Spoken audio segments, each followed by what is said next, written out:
Mortal Realms, an Age of Sigmar story phase. Grab your hammer so we can clear a path through the chaos and forge our own narratives in the Age of Sigmar. Your allies through the Bug River this episode are... I'm Paul, and oh I just died in your arms tonight. Because this is a brutal cutting crusade. Yeah, and I'm Aaron, and do you guys want to go crusading? Let's get cracking. And I'm Davy, and I'm only here because this Decree Sigmaris told me I had to be. In this episode, we are discussing Dominion by Darius Hinks. Lace up your hiking boots as we blaze a trail into the wilds of Ghur to found yet another City of Sigmar. Mike, there's so many. How are you guys tonight, my fellow Dawnbringers? Really good. Yeah, doing great. Pretty good. I love to hear it. I'm doing pretty good too. Thanks for asking. We're going to chat tonight about Dominion, the novel, not the box, because there's no it's not as much a narrative as a full-fledged novel, and we haven't done one in a long time. We're a little out of practice. We got to get back to our roots, Black Library, et cetera, et cetera. Let's just hope in Ghur those roots don't uproot themselves, walk the land, and then start drawing blood from bodies. Sure, or crack into a mountain prison and release Sleeping God. Fingers That'd be crossed. A bad idea. Yeah. Yeah. No, thank you. Nobody would ever do that. That's such a stupid idea. All right, but before we get into that, I want to hear what you guys have been up to. It's been a bit. I haven't had Davy on the show in a long time. So, Davy, we missed you. Tell us what you've been up to in the hobby since we've had you last. Well, I have been, as you might imagine, playing a lot of Underworlds. Keeping next week. What? We are back on like a regular schedule for What the Heck. So every 2 weeks on Monday morning, we drop an episode. That's going pretty well. We've had some good guests on there. We had one awesome dude, Matt, from the Set the Tempo blog. And we always do this community shout out section. And his community shout out was for the story phase because he had heard about it through What the Hex and was dipping his toe into Age of Sigmar and the lore behind it. So plus one listener to story phase courtesy of What the Hex. Oh man, now we're at 2 listeners. I will take the according percentage of royalties. It's check your PayPal. So that doing some painting, it's the same thing. We're kind of enjoying the mini project. So got the Frost Giant Slayers done, and I'm working on Aaron, cover your ears, some conversions for the Eyes of the Nine. What? Using Corvus Cabal bits, so they're the Eyes of the Cabal, kind of leaning into the idea that so you got Vortimus has that wing and the bird feet. I was like, you know what, I could get even more birdie up in this piece. But I like the Corvus Cabal model. It made me revisit those, and I realized I like those so much that I got another box because I felt bad for cutting up the one I had. So nice, rightfully so. Assembling those as well. Did you apologize to that box? Those are the best Warcry models, in my opinion. Those are my first one, and I bought 2 boxes, and I cut up the second one too. So props. You guys are monsters. They're pretty great. I was trying to figure out like what could you do for a whole army of that? Like, could you do like feather cloaked Chaos Knights and all this sort of thing? Well, do you want to hear my idea? On that, whether I do or don't, I think I'm going to. So I'm going to tell you. Honest. So you take Archaon, you put him on that big vulture thing, right? Give it a bird face, and then there's his Dorgar, and then you take the Glade, the Warhawk Riders, and you put the Corvus Cabal on them, and then those are your Varangard. And there you go. You use the Corvus Cabal as your foot troops. You've got a core battle line of Varangard, and then you've got Archaon on a big, massive bird, and job done. It is kind of cool. I like job done. Yeah. It's just that step 1, do that. Step 2, done. But you know what you have to do, though? Then you have to call them the 99 Feathers, because then they're from the Spear of Shadows, which is a tie back into the story phase. Full circle. I was leaning on that for mine. So what have you been up to, Paul? I have been working on Harkiron, still doodling away on getting some of those units done. With 3.0, the list has changed a bit because I can't have a unit of 40 Corsairs, which I'm actually grateful for because I don't have to paint another unit of 10 Corsairs for my big unit. I've been working on Mortal Citizens for that, so I made a fisherwoman called Salmon Ella, so that was fun. I've been painting some terrain, but I've also been working on my Squigalanch. We are starting a Path to Glory campaign at the Warhammer store here in town, thanks to Vint and everyone else coming up and showing up. Vint, friend of the show. Sever, friend of the show. I'm just going to get in there. So I've been painting up my Squig army, and my lore I really enjoy for them. They are from the Pits of Cathardia and Hish. And so they all have their metal is actually the spent ether quartz from the Lumineth, and their bones are made from the same thing. And so they are literally consumed by the hatred that the elves have abandoned. And then they have all blinded themselves so as not to get too smarty from the Hish intelligentsia. So they're just blinding balls of rage. And it's been a fun project, so I've been enjoying it. And I'm trying to think how I can make a Smarty joke. Nope, it's not going to work. Yeah, and what have I been up to? Honestly, I don't want to say because I'm embarrassed and it's been taking too long. But I'm still we're happy for you to be embarrassed. So yeah, still doing my Hellstriders. I've finished the whip dudes, but now I got to do the dudes who have like the spear, like their arm is warped into a spear. Whatever that. There's a term for that, I'm sure. Spearm? I don't know. Spear arm? Why? Jeez.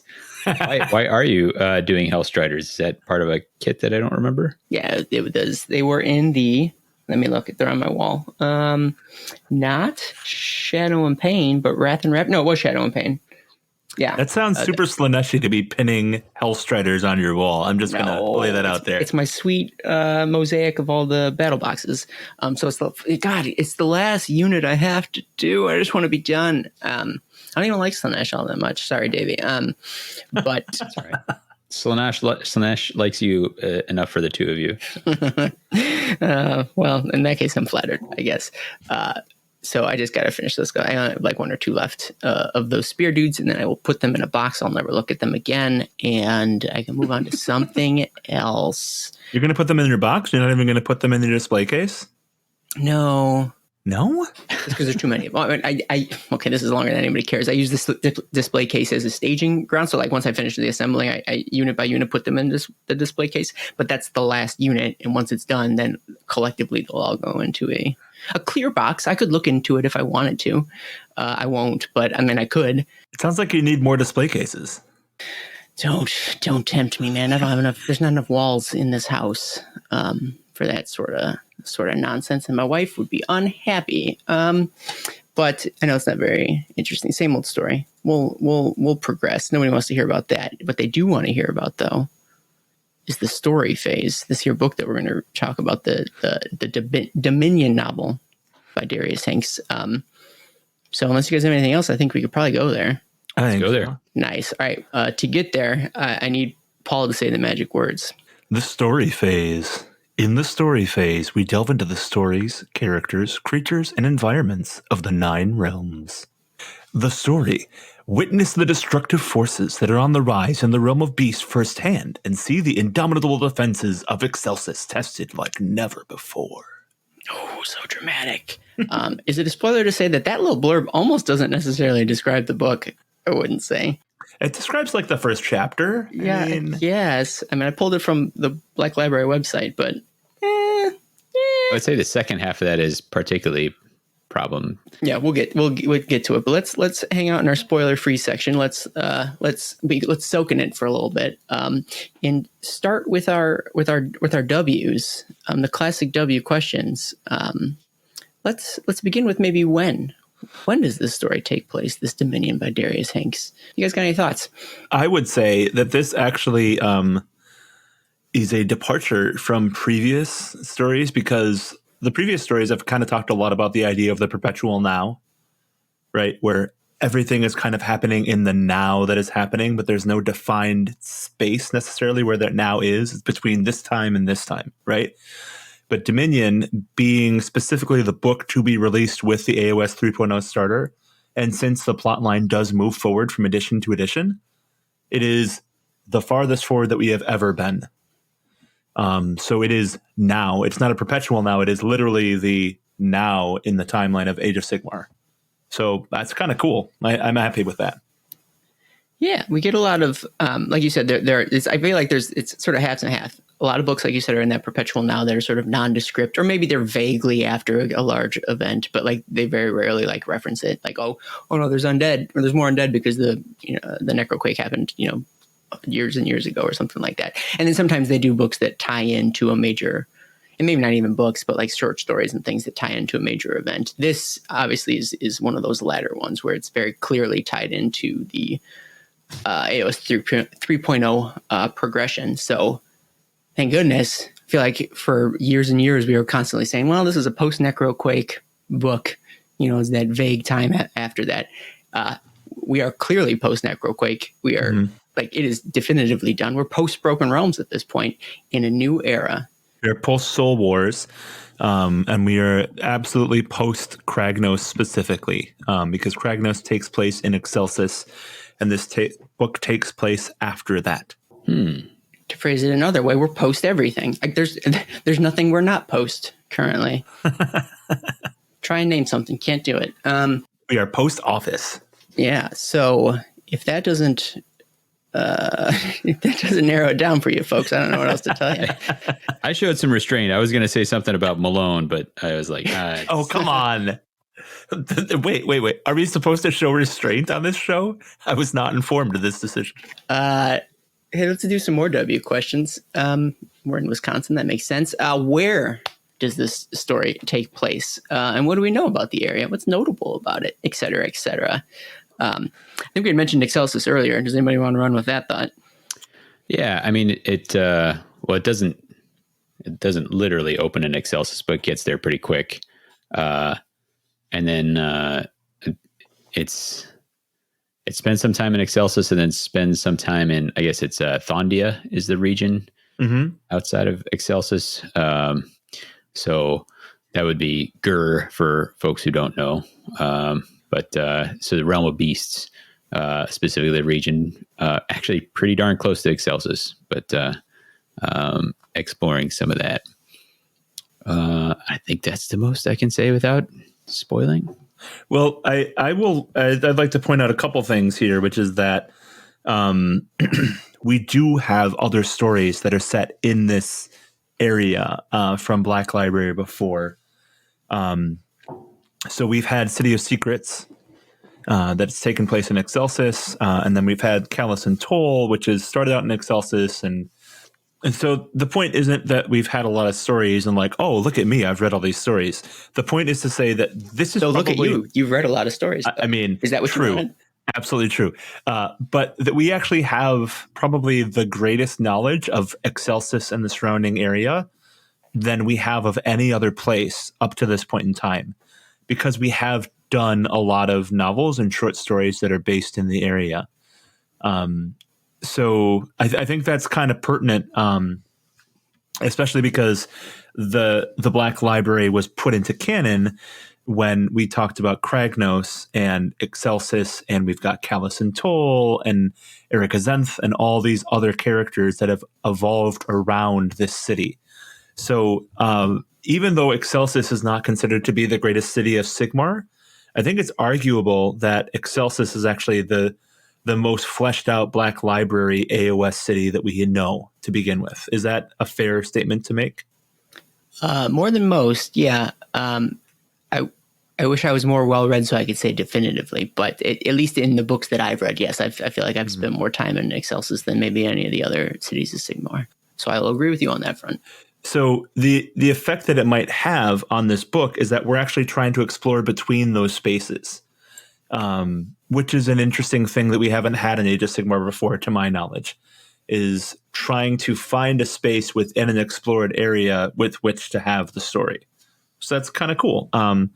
It continues to flesh out this area in a very dramatic way. So I think that's a really interesting thing and a reason to read this book. It does include a lot of that we've already read. So I think that's cool.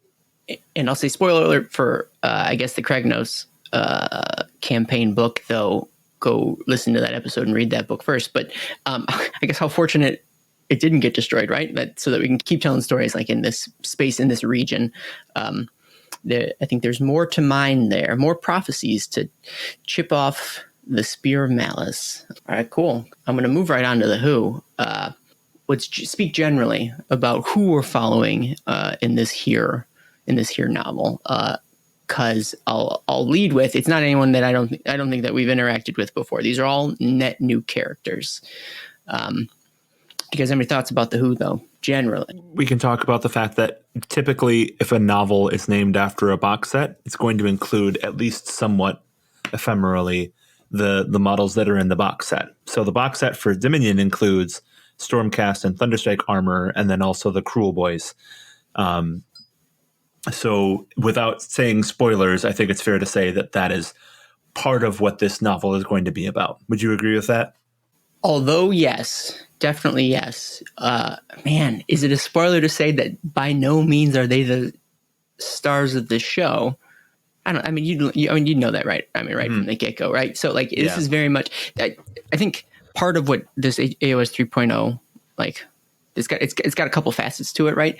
A part of it is the new Stormcast and their Thunderstrike armor. It's the Cruel Boys, this new army that we've never seen before. But like a third pillar of what we know so far is about these crusades that are sort of emanating out from the cities of Sigmar. And I think this book predominantly focuses on that third pillar of the Dawnbringer Crusades. And so that's what's going to get the most screen time, those individuals that are sort of moving that plot forward. So a lot of Cities of Sigmar type folks, humans and Dwarden, and I don't think there's really any elves, but those followers of Sigmar, those devoted of Sigmar, is where we get a lot of screen time in this book. So I would say that the major players here, actually, there's two plot-based major characters, which would be Ghur, the realm of Ghur itself, and the Dawnbringer Crusades. Save that hot take Ghur as a character for later, Paul. All right, that's got to be the big reveal at the end where we start like being really like philosophical. Sorry. No, right. I'm joking with you. we need some ammunition for the end, otherwise it's going to peter out. Yeah, you can't bring out that hot stuff so quickly. Davy, do you have any opinions on the who? There is. I think you pretty immediately discover that there's a brother-sister dynamic. So you have a family being involved as well, trying to make some connections that way. Right on. And then finally, is there any other what's? And that's vague or as broad as you want it to be. Any major what components, to spoiler-free wise, to this story that folks ought to know before they read it? Not off the top of my head. Yeah, I think that about covers, that gives you a good sense of what the major flavors are getting put together for this. Yeah, right on. All right, neat. I do want to get to the spoiler section, but we'd be remiss if we didn't pause for just a hot second and give people our spoiler-free review, thoughts, recommendation for those potential readers. Is this something we think they ought to pick up? Is it worth the read? This is a hard one for me. It is worth the read, but I don't know if I would say that it's worth the read in the traditional novel sense. If you're trying to be engaged with the characters, not that the characters aren't interesting, but the setting itself is really what sold me on this novel. And so for the setting alone, I would recommend reading it, if that's a fair way of putting it. All right. Davey, what do you think? So I think it's probably most valuable if you are coming to the game relatively new. If you're wondering what it's all about, you got started in Dominion, you want to know more about the background. I felt like there was some retreading of ground with some of the Stormcast dynamics. But if you don't know anything about Cities of Sigmar, if you don't know anything about Ghur, if you don't know really anything about Stormcast, there's a lot to kind of pick up and soak in as far as that goes. And obviously, Cruel Boys are new to everybody. But I think if you're already like really well versed in the lore, then there's not quite as much there for you. So I think that would be the caveats I would deliver if you were coming to this novel, deciding whether to read it or not. And not to be a leading question, but would any of you, I would not, so I'm going to put this out there. Would any of you recommend this as the first book you were to read if you were to start reading Age of Sigmar background lore? No, I don't think so. but only because I have a handful of books in my back pocket that like are near and dear to my heart. And maybe I can't even see past the idea that maybe even those books aren't the best books to read first, but I'd still recommend them anyways. So maybe I'm blinded by my own affections. I mean, I think it's going to depend on the person. Like if this is covering some factions that they're already interested in, then maybe I'm going to totally retread ground that we have already done and say that like my first recommendation for somebody is probably a short story to, really just get that first taste. It's less daunting than the full length novel, but this would be up there. If I thought somebody was getting started with Dominion, I would certainly, loan them a copy. Yeah, it wouldn't be the first book that I would have them read, but it's not something that I regret having read, if that makes sense. So I'm not negative about the book, but that's basically my opinion, if that's fair. Sure. And just minorly to add on to that, I think it's a book of like good ideas, like maybe like granularly, like individually, full of neat ideas and some different interesting set pieces and locales and like situations that the characters find themselves in. Sometimes I had a hard time getting from point A to point B in sort of like the interstitial spaces in between those interesting ideas or places. So that's one thought. Addition, I guess I'm still thinking about what Davy just said about like retreading of ground. Yeah, I did find you're right. Like sort of it took time, and I guess that's the point of this book, right? Is it is supposed to be a jumping on point, or at least a jumping on point for the AOS 3.0. And so in doing so, its job is to like reacquaint you with interactions between Stormcast and humans and things of that nature. And I hadn't put my finger on it, but no, I agree that I, as Aaron, who does a podcast on, books in the Age of Sigmar, didn't need that, but I can see why it would be necessary for other individuals. So honestly, in some ways, maybe this book wasn't really for me, but it was for those folks who want to sort of want an on-ramp into this new world that we're being exposed to. Maybe I wanted different things out of this book that I didn't necessarily get, but we'll probably talk about that later. Any initial spoiler-free thoughts before we spoil the heck out of this thing? Just top to bottom, head to toe. Let's just spoil it. Let's do it. Let's just ruin it for everyone. All right. Do we say spoiler phase in a funny voice? Do it for me. Spoiler phase. Oh God, that's great. I was going to make a joke about let's stop being coy and talk about why you're talking about goldfish, but that works much better. Much better. That recording is now permanently etched into the internet, and I will have it forever, and I will treasure it, and I will listen to it every night before I go to bed. All right, so let's start at the beginning, which is a very good place to start. I think Davy had mentioned earlier in the episode that we do not, in fact, start right in Excelsis, but we start in the wilds of Ghur. The wilds. I'm going to interject real quick to say that I started by reading this and then switched to an audiobook. And every once in a while, if I was in a spot where I couldn't listen to it, I would. So I had a little bit of a combo audio and reading experience with this. I'd say it was about 85% audio. Okay. And we will keep that in mind and see how it colors your opinion. Just out of curiosity. So Aaron, did you read this from front to beginning? I did read it on my phone while on vacation with my in-laws, which is its own dynamic in that, first of all, they thought I was just being antisocial, like just on my phone the whole time. And so it was my job to let them know that I was reading a book. But then what do? They say, what book are you reading? And I don't want to tell them what book I'm reading. And so it's a delicate dance with these people. I really want to see Aaron doing a delicate dance. Like that is in my head right now. Joke's on you. Every dance I do is delicate. So it's a brother-sister combo in the wilds of Ghur. It doesn't start out as a brother-sister combo. It starts out with a father-brother-sister combo. True. Okay, true. So this is actually one of my big things. Like this was a brutal beginning to a novel. Yeah, true. I was just like, oh my goodness, this is how we're starting this novel. Is that you are literally, they're running, right? They are people who are from the realms themselves. So they are the reclaimed. They're a family of Ghurites that are running to Excelsis for safety. And it is a father and a brother and sister, and they're running through the fields. And the father is just like, keep going.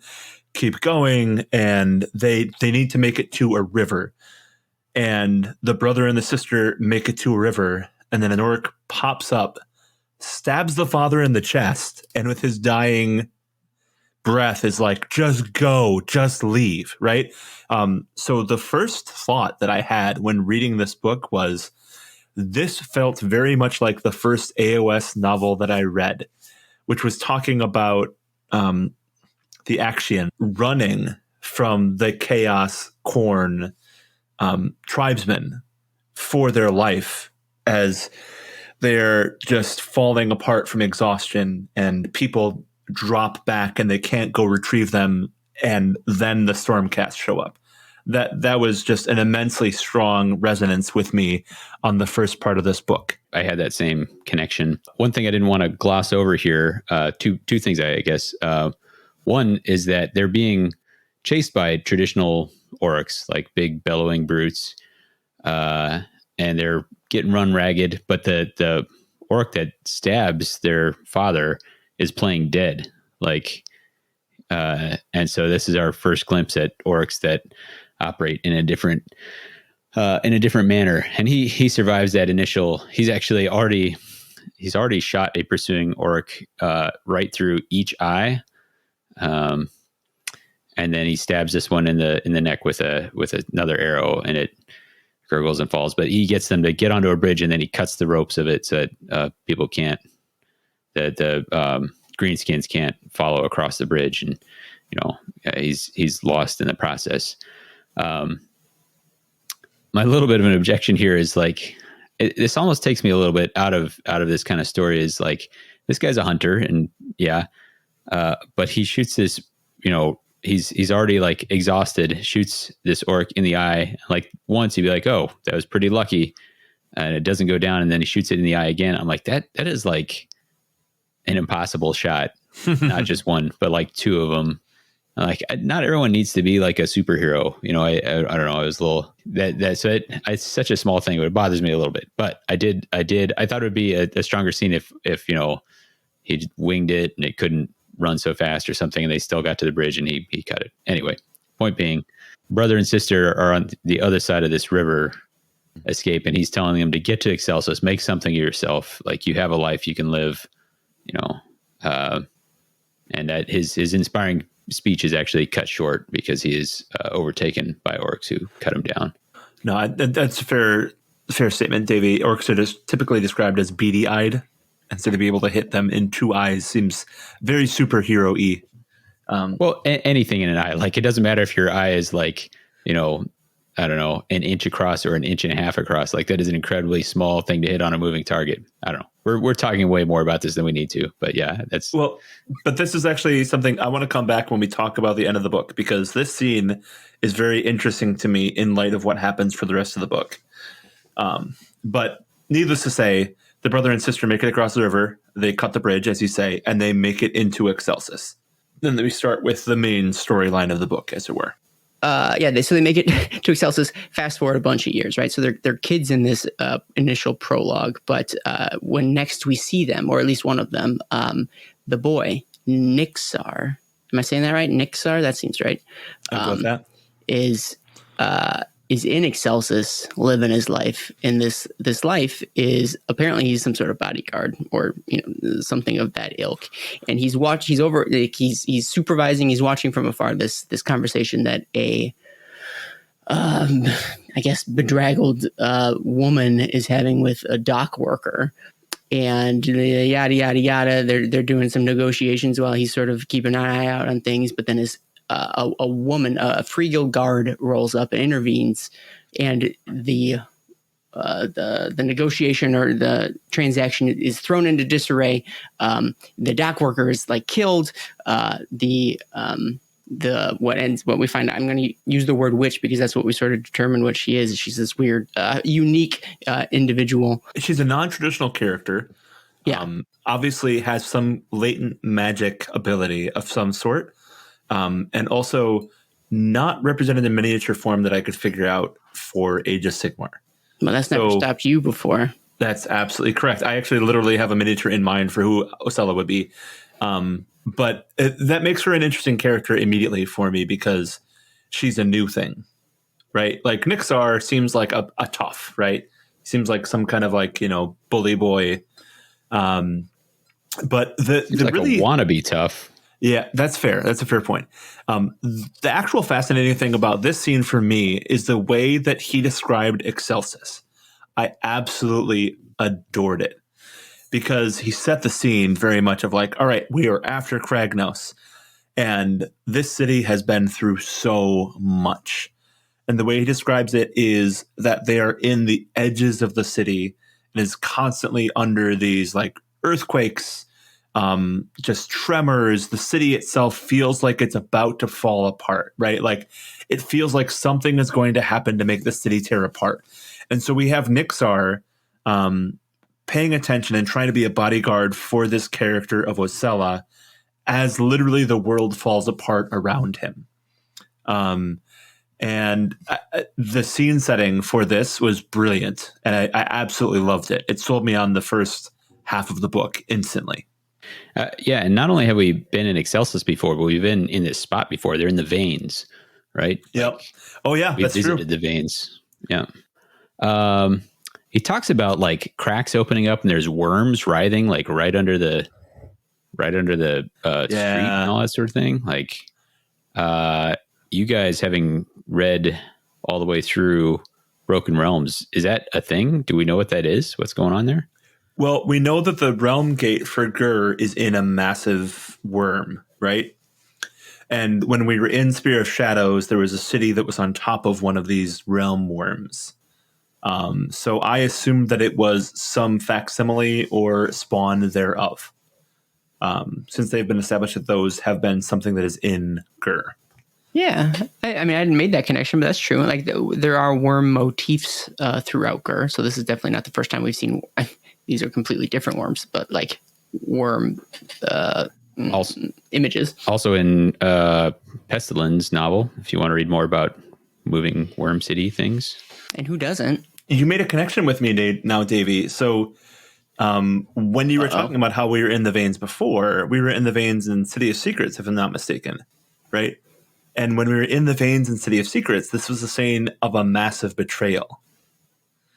So now actually thinking about the scene from the perspective of we've been here before in Black Library novels, and watching this interaction between Nixar and Osella explains why I was like, what is going on? And like, this can't end well, feeling that I had, because we do have that. Osella is talking with the sailor, as you said.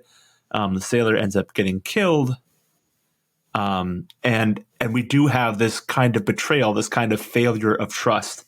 That's actually a really nice setting to start out this novel with, as far as the main storyline is considered. I hadn't considered that before. The best novels start with betrayal. You're right. I mean, what a great place to start.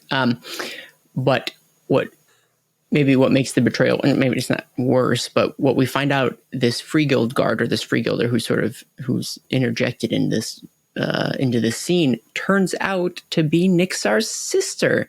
So whereas he ended up making a life for himself, quote unquote, as this tough, as Paul put it, she Zagora Astabras, I don't know. She was rising through the ranks of the Free Guild Guard. Oh man, I didn't write down the term. There's a regiment there. Phoenix Company. Phoenix Company. There you go. Which, if we haven't seen the Phoenix Company specifically before, I feel like phoenixes are a motif in the Free Guild that we hear about every once in a while. That's not the only reveal here. It turns out the dock worker that she shot has big old gnarly Zinch tattoos on him. It doesn't call it out specifically as Zinch, but it talks about like a serpentine tattoo that changes and writhes when looked upon. So yeah, which makes sense, because like if you're going to be aligned with Chaos and Excelsis, you're probably matched up with one of two Chaos gods, which is to say the Zinch forces that sort of initially put the town through the ringer through City of Secrets and that whole stretch. And then more recently, there's the Slanesh presence. So it was going to be one of those two. In fact, chances are, if you meet somebody on the street, they're probably in one of those two cults. And it just so happens that this dock worker was a Zinchian dude, as we found out, which doesn't paint the witch lady Osella, which is her name, in the greatest light. So if she's doing deals with Chaos Verses, what's her deal? Can she be trusted? What's her story? Yeah, We'll find out. on? I, for one, don't trust her. And apparently neither does the sister, Zagora. And Zagora is really here to protect Nixar, right? Like, she's kind of watching out for him, being his guardian angel, as it were, and being like, what exactly are you doing here? Like, this is terrible. Do you know, by the way, that they're actually doing purges in the city right now? Right? So they talk about how the Order of Vizier, well, not necessarily specifically the Order of Vizier, but people who are acting on behalf of the Order of Vizier are going and rooting out betrayers and chaos cultists, etc. Right? And also everyone else. I mean, that's their goal, but like that doesn't, by no means are their actions limited to those groups of people. I don't think it's unfair or too specific to say that this very much seems like we're in the situation of an inquisition. This has already been established by the Nullstone Brotherhood in Kragnos. So we're continuing that theme that we've had in Broken Realms of people who are looking to purify the city from the taints of chaos, who are looking to persecute anyone who has this magical ability or who might seem to be a witch of some sort, right? And this is an attitude that is, if not explicitly encouraged, then encouraged by example by the storm host that has been stationed here, and that would be the Knights Excelsior. The Knights Excelsior. Yeah, famous for their sort of the overzealous, like if we killed 99 innocents to get one traitor, then it was worth it. You know, mm-hmm. They're led by the White Reaper, right? Which kind of tells you all you need to know about the Storm Host. Broke a Slanesh chain doing stuff like that. So to Paul's point, she being the sister Zagora, watching over her brother Nixar, what are you doing here? What's the deal? He sort of spills the beans, so to speak. He's been guarding this Osella for a while now. Like they have a business relationship, and she's been paying him not in money per se, but more of a barter system where she just gives him cool, like, neat trinkets and items and maybe other occult objects. Who's to say, right? And so he's been squirreling them away in his apartment with the hopes to be able to sell them one day, because the dude's deep in debt. He's not in a good place financially currently, and these I don't know, the goods that he gets from a seller are his ticket to digging his way out of debt. And apparently, like, I don't know, he just needs one more. It's not one more score. He's not doing a heist, but like he just needs one more thing, and then he'll be set. He'll be set for life. This very much seems like Nixar is an easy mark, right? Oh, I mean, I feel like he has the way he thinks about his get rich quick schemes are the same way I think about like my painting / whatever projects, where I'm like, oh, I've got this amazing idea and I'm not going to quite follow through with it, because like to follow through with it will be to find out that it's not going to live up to the reality of what I want it to be. And so he's got all these like, they later end up in his room, and he's like pointing out all these different things like, yeah, like that thing that's worth a ton. All I have to do is like, find somebody who likes to walk backwards at midnight, or whatever the case may be. Like, and he just hasn't quite figured out how to pull the trigger on any of these schemes. You have wounded me, Davy, because I was literally today thinking about all the models that I have and being like, I can totally make a Dongbringer Crusade army out of all of these models. And I got to like 1,000 points in my head and was like, I just have no idea what to do, what's going on. But I can't get rid of any of these models because they're so cool and they could make a really awesome army. Sorry for the aside. Go ahead. Oh man, no. Who would hoard a bunch of armies and models? That's ridiculous. Paul, you have a problem. I have no idea. I do have a problem. The sister says this stuff is no bueno. Like we got to get rid of this stuff. And I can't remember if it's specifically, right? Like while they're talking, I don't know.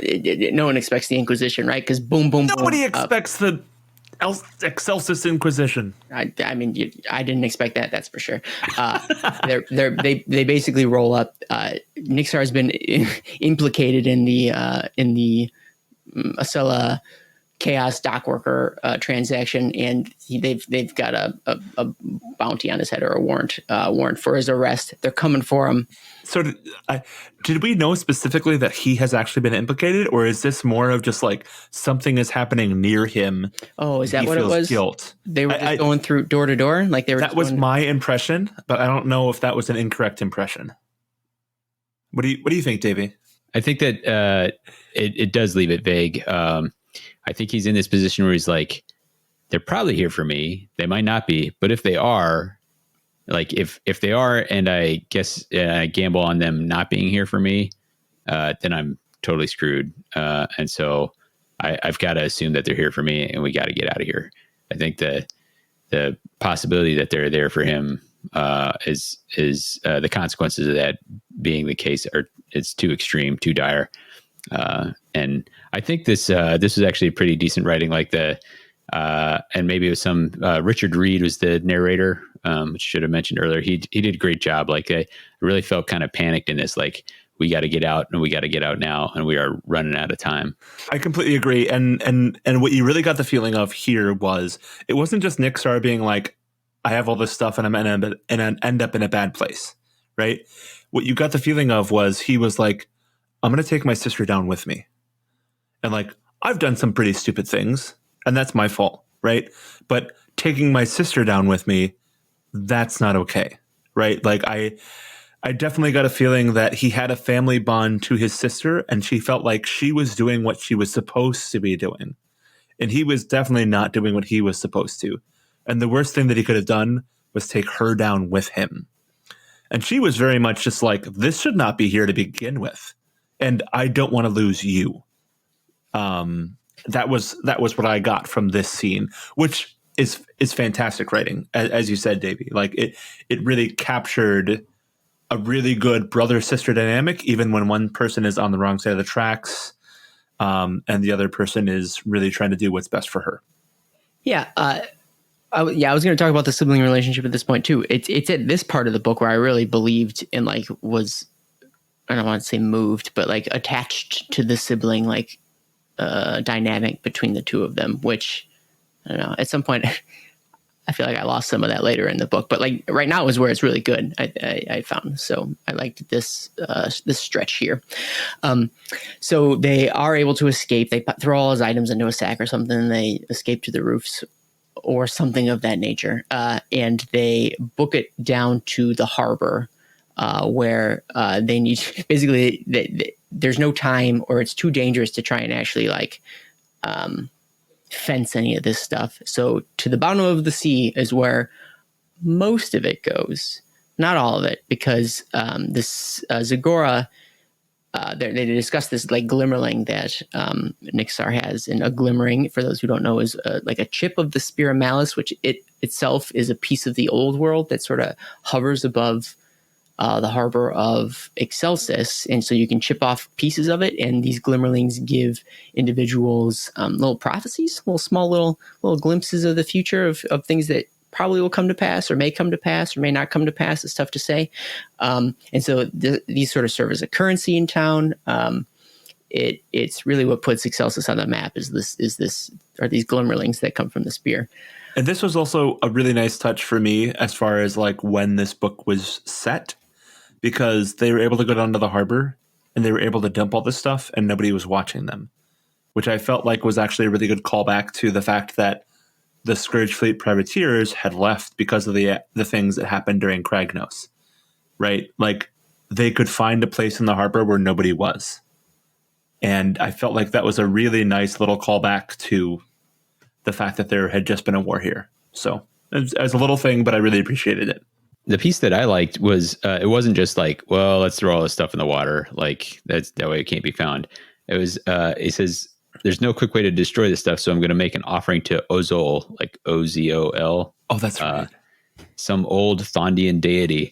So I like that. Even in when he's got to throw stuff away, he's like, I mean, maybe there's still a little bit of get rich quick here. Like if I say that this is an offering instead of just me throwing it in the water, like maybe it's cool. Like maybe I'll still get some return on my investment here. So it's a throwaway line, but I thought it was a little bit of world building snuck in there, which was cool. Well, and I'll just say that's cool. That just reminds me of the fact that like these two actually are, like you said, they're reclaimed. They're like OG Thondians, right? And so although they live in Excelsis, probably surrounded by all sorts of Azerians who've come and like moved here, like they still have an affection towards those old gods that would be a hallmark of those native residents of the realms. So that's pretty cool. I just really enjoyed the phrase OG Thondians. I thought that was fantastic. Everything I say is fantastic. All right, so Zagora, she touches the Glimmerling, and her eyes roll into the back of her head, and she has this super intense vision, despite the fact that like Nixar was handling it himself and to like no effect, right? And so the gist is, whoa, this is what we thought was a broken Glimmerling. Apparently, does have power, does have prophecy baked into it, but Zagora is the only one who can see it. What? Well, I guess, man, I'm jumping ahead because we don't necessarily know that now, but it becomes clear as the pair move on to taking this Glimmerling to the experts, right? So I would like to make a point here that at this point, right, the story started out with father, son, daughter, right, and then moved on to brother and sister. But at this point, this is where we start to get like the supernatural, as it were, right? We start to get actually the fantasy into it. At this point, everything starts to take on a little bit more of a deeper meaning, and it starts to actually include more than just the characters that we're talking about. It has more than an immediate effect on the plot. And so we're starting to see, I think, at this point that these characters are going to have more of an effect than just who they are in a strictly natural sense, if that makes sense. The scope begins to widen. Correct. A bit. And then we move to the Prophesier Calibus, which this is also something I really enjoyed. So apparently in Excelsis, there is this job title, vocation, who knows what to describe it, called a Prophesier. And this was an awesome detail that I really appreciated. A Prophesier is somebody who takes these Glimmerlings that are mined from the Spear of Malice and decides whether or not they are worth anything. It describes him as having like basically a very priestly attitude to him. And then he has this little second that goes and rides some kind of bicycle type contraption in order to power this prophecy machine, which I just thought was like a super cool, like charlatan effect of, all right, we're going to take this Glimmerling and you place this Glimmerling in this tray. And if everything goes to plan, right, I will understand what is going on in the future. It was a very snake oil salesman setup for what's going on. And so Zagora places the Glimmerling in the receptacle, and the Prophesier says, useless. It is worth nothing. So this is worth mentioning. The narration on the audiobook was pretty great here because he's, it's this very kind of portly guy is doing the prophesizing, and he's like, weather prediction, going, but then when this comes up like that, the way he's like fake, and then like, moves on. She's like, no, test it again. Goes again, fake, and like move along. And I was like, oh man, I love it. Like it felt gritty and dirty and also funny at the same time. I got a kick out of this scene on the audio. I got a kick out of it reading it too. It was like I said, it was very snake oil salesman. But then Aaron, what happens?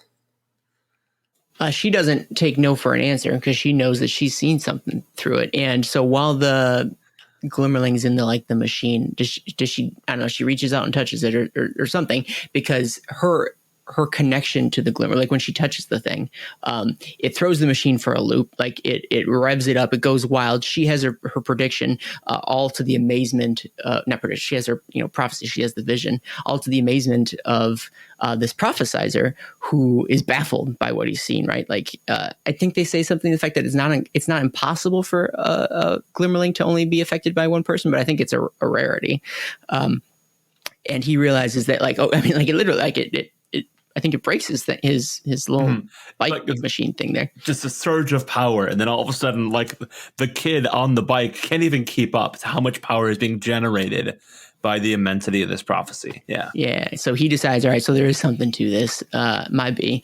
Let's bring it to the guild. The prophesizer guild, and let's give this a proper look-see.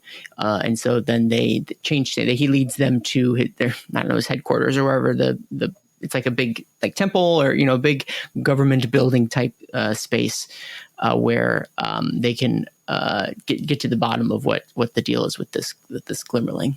And so I very much got the idea that we've moved from somebody who is immensely low on the totem pole, right?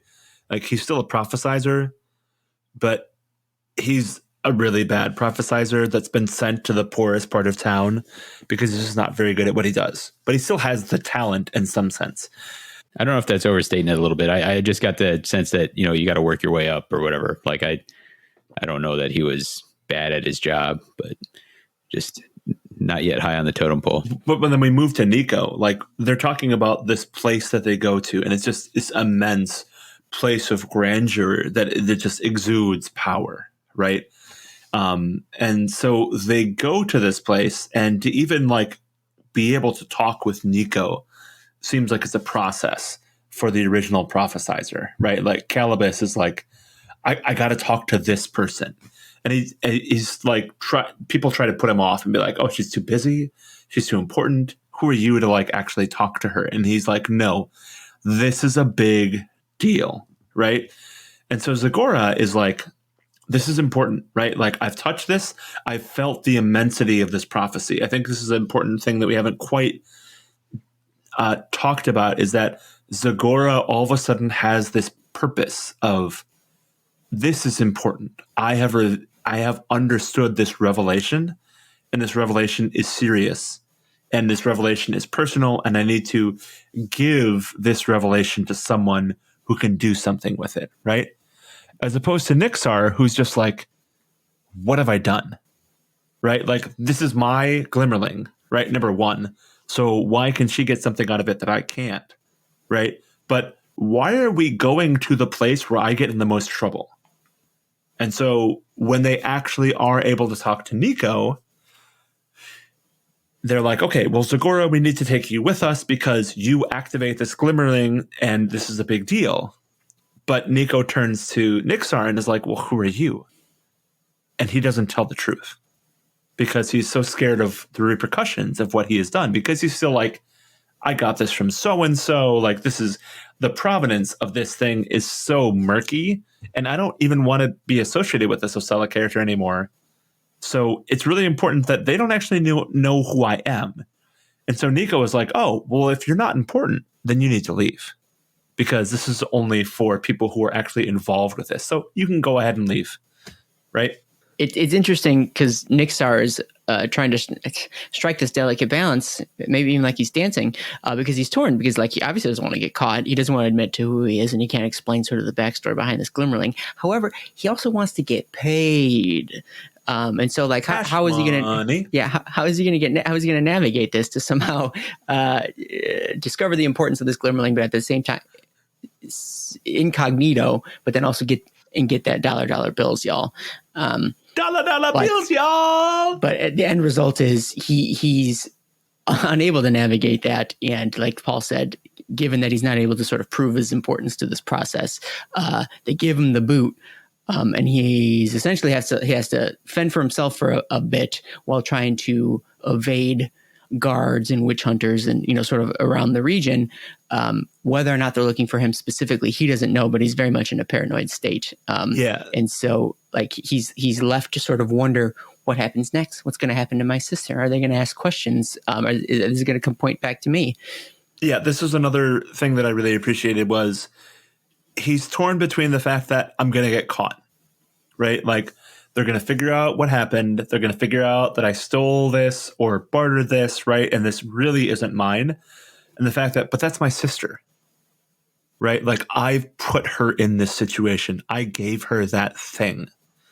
And so he tries to stay within a local area so that when she comes out, he can talk to her and figure out what do we do next, right? Like even in this state of absolute paranoia, he's still like, but I have a responsibility to my sister because this is who we are. This is who we're defined by.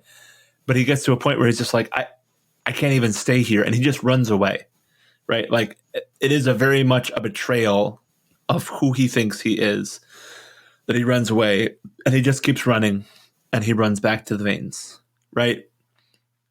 And at this point, we don't know what's actually happened to the Zagora, but we do know what happened with Nixar because Nixar just goes and gets drunk because he is just absolutely certain that he has killed his sister. The one good thing in his life, he has consigned her to death because of the poor choices that he made. Well, he's probably got that blessing from that ocean god too, right? So like, it's not the only thing he has. Davy, what did you think about this area of the book? I mean, you felt confident that he probably was not correct, that she was going to pop out of it in some way or another. And so that took a little bit of the tension away from this moment.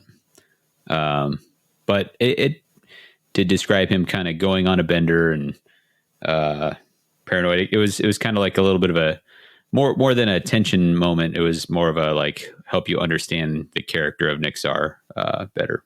So he goes on his bender, but eventually he musters the courage to like, I don't know, again, try and find out more about what happened to his sister, perhaps. And I'm trying to think. He wanders into a large procession or a large, what would the word be? I want to say fair, but like it's not a mob of people, like a big, like a parade gathering of individuals, and in fervorous support of Sigmar. Does he recognize the company that his sister served with? Oh yeah, that's how he maybe follows them. Davey, if you can correct me, please do. Yeah, he does. He spots his, and he's like, oh, maybe they know. Starts tagging along, and he's like feeling bad. And they're like, what are you talking about? Like, what are you, like they know something that he doesn't. But then, the kind of chaos of the moment gets swept up, and so he doesn't get the explanation right away. But it's clear that they're like, they're not mourning her. They don't seem to be like, oh no, where is Zagora gone? So, unsurprisingly, his take on the situation is seems to be inaccurate. But they're like, hey, there's a big shindig, big to do going on. They're getting ready for a crusade here. So, and he gets caught up in this big crowd watching, and then among other people, the stage has priests and potentates and some Stormcast up there, specifically from the Hammers of Sigmar chapter, Hammers of Sigmar chamber, decked out in their gold. And then he sees his sister with shaved head and fancy armor, and she is being referred to as the Dawnbringer, this big important person as part of the crusade, because of some visions she's had, and we know where those visions came from. Yeah. So when they introduced this area, this setting, right? Like I got immensely strong. This is a callback to an old miniature range, but in Mordheim, they had a faction called the Sisters of Sigmar. And they had a character in the Sisters of Sigmar called an augur. And the characteristic of the augur was that she had shaved her head except for a ponytail. And she was surrounded by these other Sisters of Sigmar who were these warrior priests, warrior priestesses of great renown. I thought it would be funny if you just stopped, like her only characteristic was that she shaved her head and has a ponytail. I could. I mean, that's fair. That's allowed. So when they get to the place, where the Phoenix Company is going, I got these really strong vibes from Mordheim from this scene, which was cool because I have all these miniatures and I could like look through my head and be like, oh, that's the guy with the, the shaved head, and this is the guy with the banner pole, etc. But basically what they reveal finally is that there's a big deal going on, and the Phoenix Company is embarking with this big deal. And the reason why the Phoenix Company is coming is because Zagora is in the middle of this massive procession, surrounded by all these people that Nixar has no idea who they are. So as he's surrounded by familiar faces, he sees his sister surrounded by people he has no understanding of.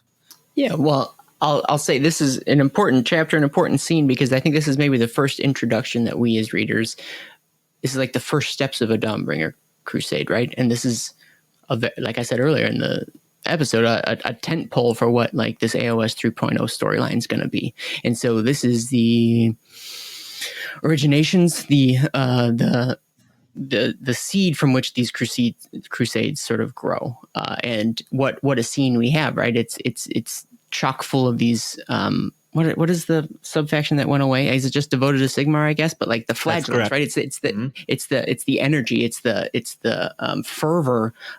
It's a palpable, like almost physical vibe to this crowd, and I feel like he did a pretty good job of sort of expressing that here. And he's sort of caught up, and it's a very mob mentality. Well, it's also the warrior priests as well, right? Like it's not just the flagellants, but we also have the warrior priests. We have the faithful of Sigmar, right? The human faithful, not the Stormcast, but those ordinary normal people who truly have this like vision and vocation of Sigmar is my god, and I will do what he asks me to do.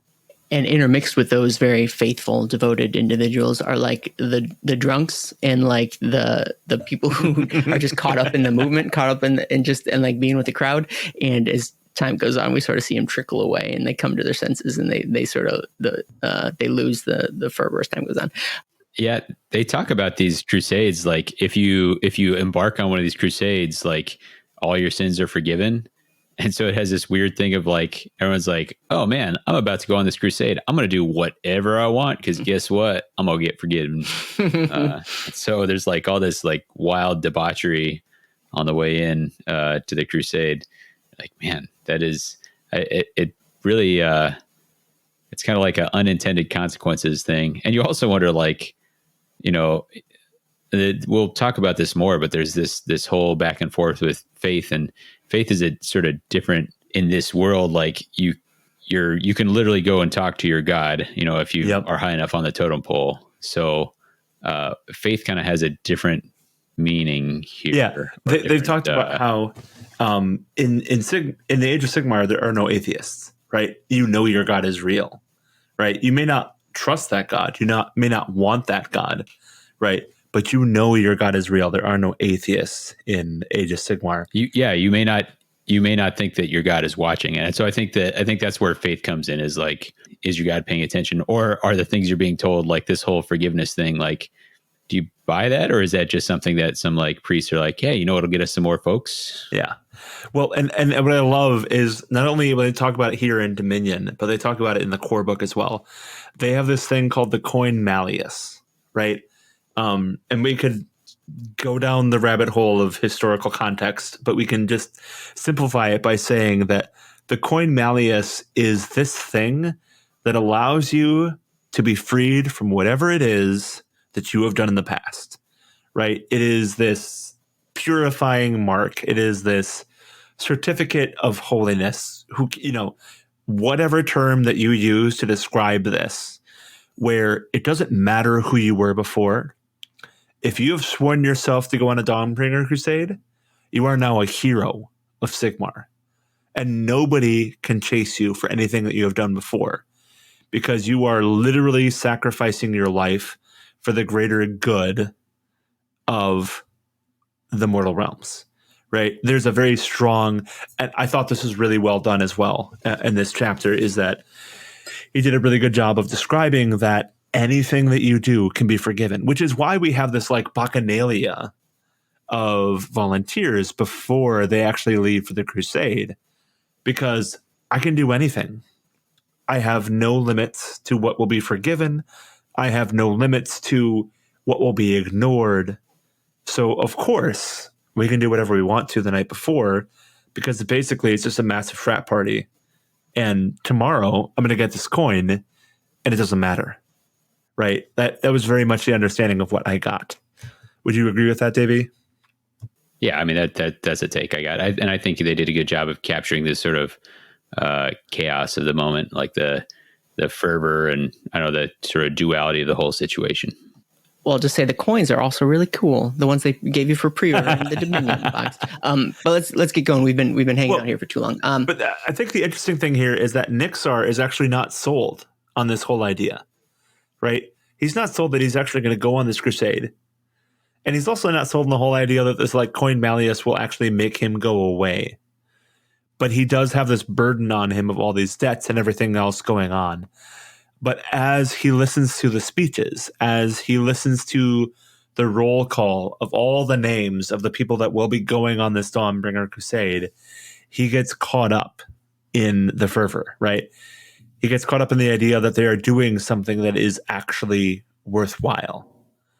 And he agrees to go on this Dawnbringer crusade with his sister as the person who is the visionary leading.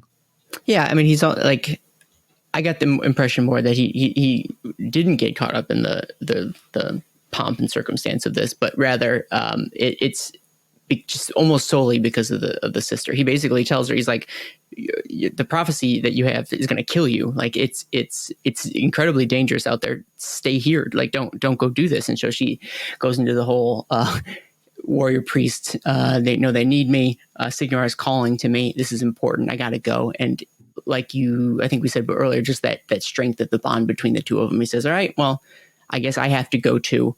The chain will not be broken, which apparently is I think this was more of a startling change for him than it is for us, because he knows her well. We don't actually know her all that well. It does seem like there's some significant character change here for her. Like, it doesn't sound like she was, not that she was, dismissive of the gods before, but she wasn't anywhere near this sort of like, I'm ride or die for Sigmar sort of thing before. So I think he's struggling to come to terms with that a little bit. Yeah, I'd agree with that. He not that it's an act, but like he remarks on like the difference that has overcome her, and then when he says the chain will not be broken, she becomes his sister again, and like sort of lets down that guard or what have you, and the chain will not be broken. It's very touching moment. But we go from here. I think we change perspectives, you guys. So much, if not all of this, has been from the perspective of Nixar, but he's not the only character. He's definitely not on the cover of this book, but rather we do, if you were worried, we do get some Stormcast point of view, one of which is from the Knight Arcanum Aurelos. And he's of the Hammers of Sigmar. I can't remember what. Anvil Hearts. Oh, the Anvil So the Hearts. host is the Hammers of Sigmar. Oh, sure. Yeah. So he's riding the storm. That's how we're introduced to this guy. And I hope you listeners, or I hope you readers like riding the storm, because that's what this guy does a lot in this book. I don't know that I've gotten this. Storm. Yeah, that's good. Okay, that's good. I won't even charge you $1. But have we gotten this? What's the word for what this is? This ability, this, I don't know, outlook from other Stormcasts? Because this guy's like always in the storm, like constantly. And I feel like this is the first time I've read something like this coming from a Stormcast. It very much seems like he is caught into this. I'm not even sure how to describe it, but like interim, like a limbo space between two worlds. Correct. Yep. That's a great description. And that, like, he has a hard time like seeing and experiencing like real life, but like he's got this like, I don't know, thunder vision that he can get, I don't know, impressions from like the things that are in the physical space, but then also his brain's like miles away at the same time. He's getting visions. Sigmar's talking to him. It's lightning all over the place. Lightning bolt, lightning bolt, lightning bolt. Ha, Paul, I stole it from you. It's wild. And so on more than one occasion, like someone else has to bring him back to Earth, so to speak. And oftentimes it's this his Night Vexillor, Skyborn. I gotta steal something from you now. So you're gonna like Thunder Vision. TM. Yeah, I love it. And I wonder if this is maybe a feature of the fact that Auralos has been reforged a bunch of times. And so like we spend a little bit of time in his head and through conversations with the other Stormcast that we find that this isn't this guy's first rodeo. He's been reforged a bunch of times, so much so that like he's losing a lot of himself, as we know Stormcast do when they've been reforged a lot. So I wonder if maybe this is a reforging feature and or bug that like he's always in this Thunder Vision TM. I think I think it'll be interesting when the when the Stormcast battle tome comes out. This may be a characteristic of the Knight Arcanum that they are in this situation. Well, and I think there's also a couple of interesting things here. This is where we start to encounter the models that are in the box set as characters in this book, right? And we have the Knight Arcanum Auralos, who is male. But in the box set, the Knight Arcanum is a female figure. And I think this actually becomes a salient point as we get more into the book. So this is kind of esoteric and a little bit of an aside from the actual discussion of the novel. So I apologize. But I get the feeling that this book was written before we knew what the models looked like. And I think that defined a little bit of how the novel feels. So there's nothing wrong with having a male figure instead of a female figure for the Knight Arcanum. But it is definitely a difference from the starter set. But I did enjoy his characterization because I agree it felt like he was torn between two worlds, and he has this kind of spirit sight, I think would be a fair way of stating it, of what's supposed to be happening versus what is actually happening. Yeah, I wonder.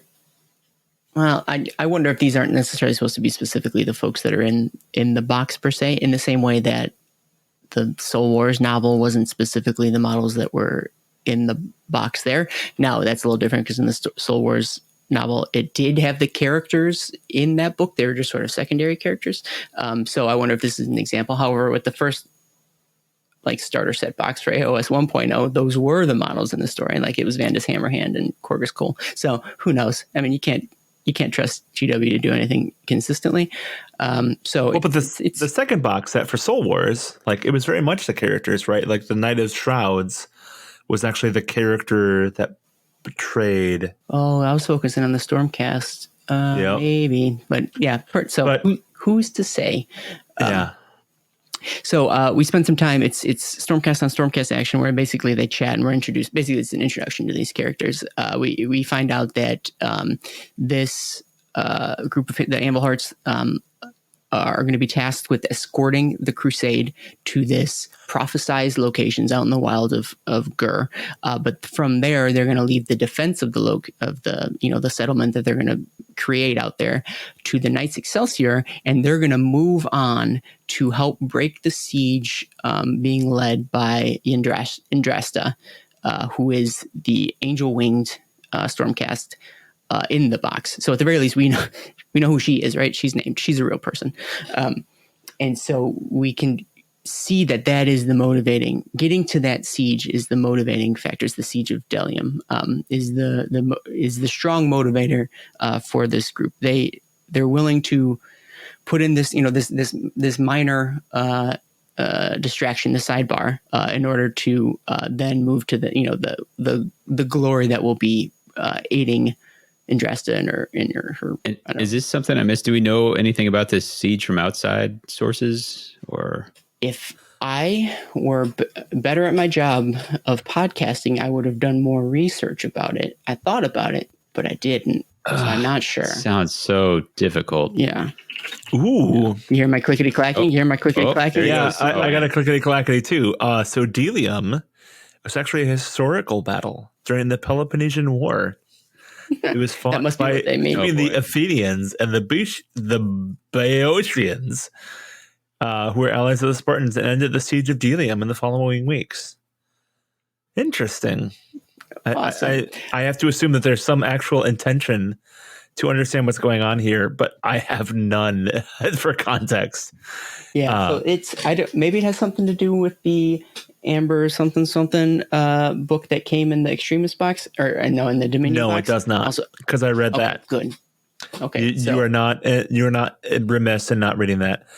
All right. Well, listener out there who's screaming at the at their device right now, scream at us over email and let us know what we missed, or Twitter, or Discord. Yeah, any of the places. Discord's best. Yeah, lots of cool people on Discord. There are lots of cool people, lots of friends of the show. The very strong feeling I got from the Stormcast was a very Clerks feeling, right? Like, I'm not even supposed to be here today. We're like, oh well, I guess we're supposed to be with these people because they're going from the same place that we're going from to the place that relatively where we're going to. I got a very much a strong feeling when someone asks, when someone asks, like, am I the only one who thinks this? Like, you see that all the time. Like, am I the only one who finds these Stormcast cool, or am I the only one who finds these new Stormcast too skinny, or whatever the case may be? I think if you said, am I the only one who read this book and drew a connection to Clerks, I think that'd be the rare occasion where I would say, yes, you are the only one. Fair. All right. This is my personal opinion. I absolve Aaron and Davy from any responsibility for my opinion. And my name's on the podcast. I have some responsibility for your opinion. Yeah, Aaron more so than me, because he could always edit your opinion out. Like, if you're hearing this, it means he let it go through. Yeah, I'm so sorry. 25%. Yeah, 15%. All right, so then they leave the Knight Arcanum to his Thunder Thoughts, and we switch. Basically, this is a method to introduce us to these characters. But we fast forward 3 days into the Crusade, which is fine. But I would have maybe liked a little bit like more of what like the preparation looks like. Like, I'm here for the deets. Tell me the details, the minutia of this stuff. But no, we fast forward 3 days into our march. Apparently, they've been marching day and night. Crusades are not a leisure stroll through the wilds of Ghur. No, they've got places to be, literally, because it's been prophesized that they're going to get to point X by time Y, all coming from this Glimmerling whose visions are being interpreted by Zagora. And so they're moving at this breakneck speed because they need to fulfill the prophecy, despite I think no one really being happy about it. I don't know if you can blame them. Yeah, the only kind of ancillary details that we receive at this point is that they are a force that is moving through the wilderness. They are towing these metaliths, which are basically floating islands that are shackled to these massive beasts of Ghur that give them forward momentum. They're only they were gull tusks. Yeah. What was it written as? Gull tusk, or what? Because I only heard it spoken, and it kept sounding like gore tusk to me. I'm like, that sounds really cornate. I should look that up, and I feel like I did, and it was a gull tusk. A gall. I hadn't seen that much before. Gall, Gall.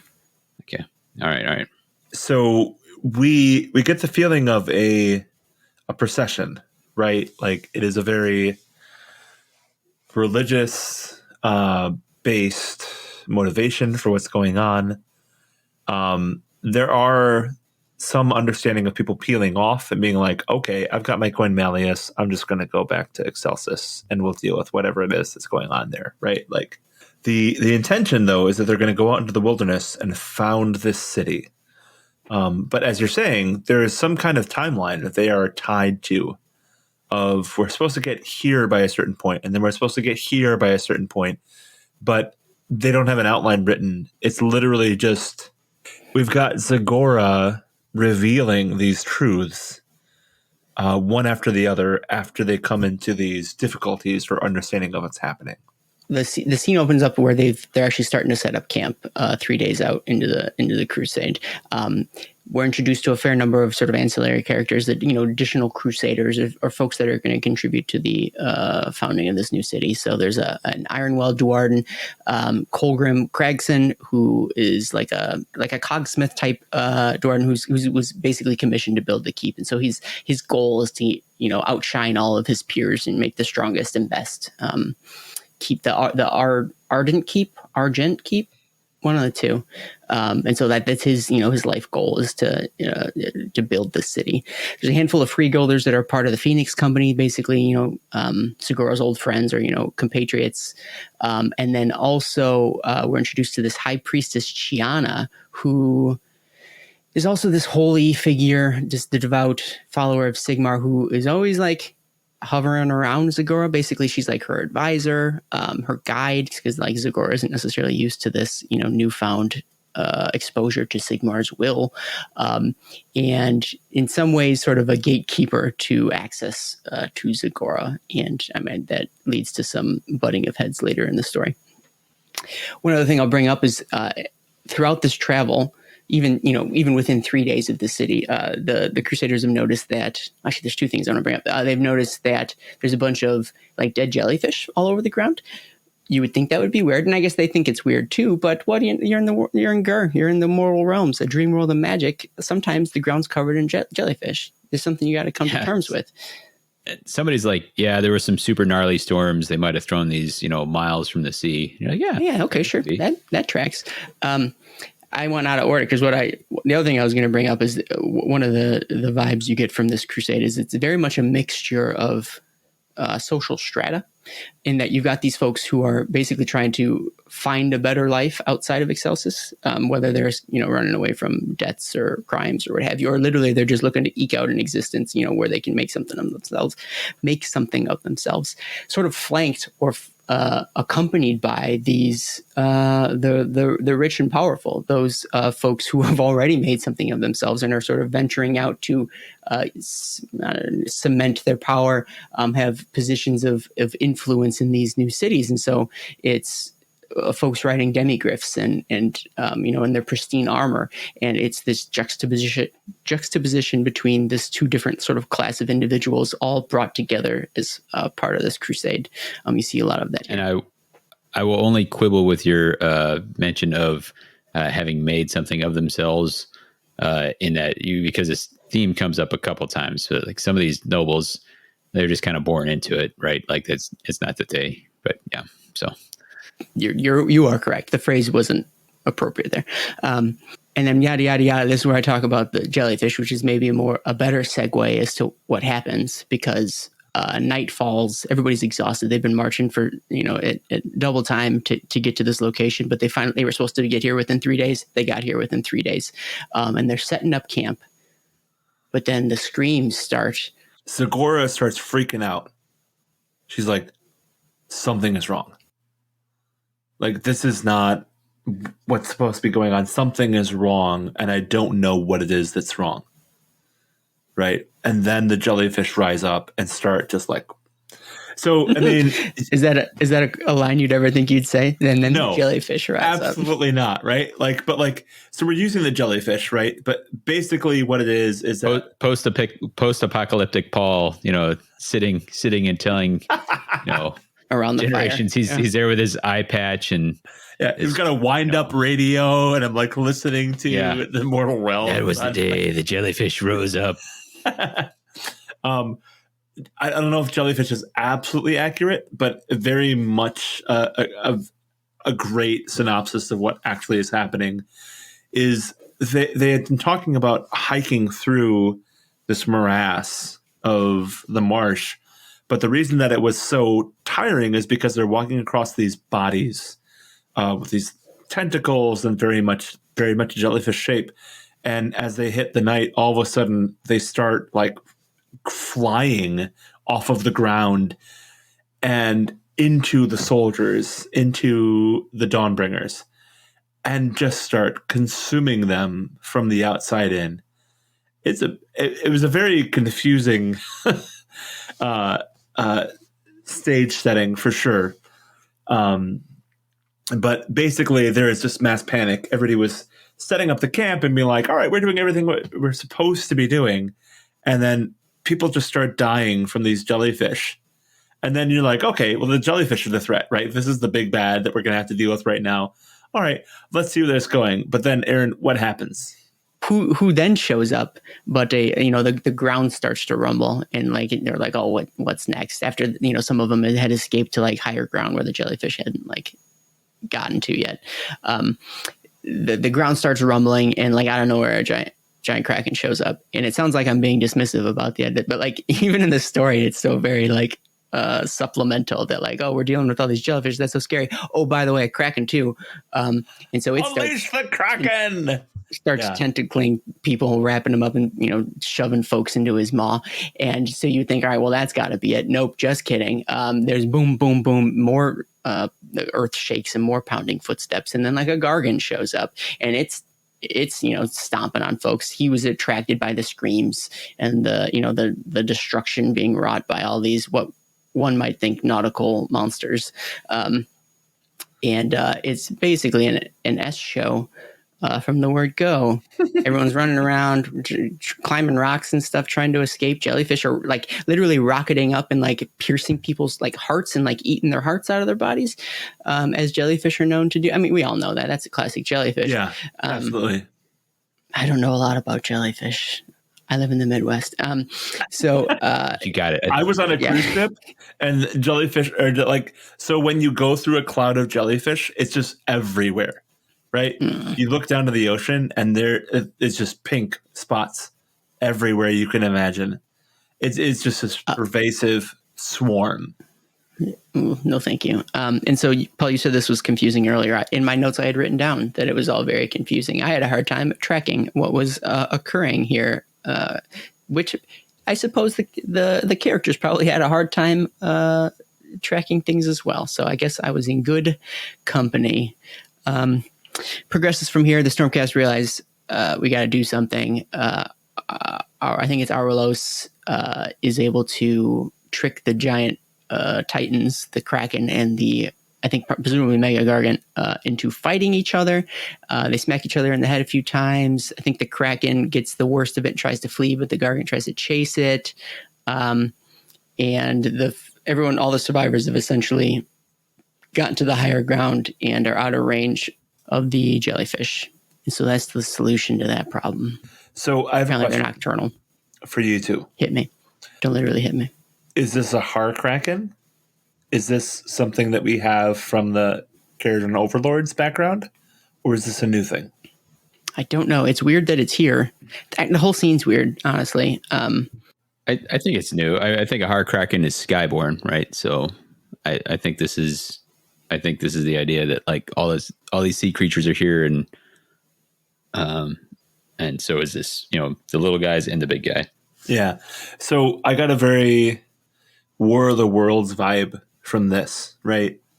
Like you just got this massive being with the tentacles that are flailing everywhere, and the Mega Garden kind of comes and saves the day and runs off through Aurelos' help, right? Classic Mega Garden's always saving the day.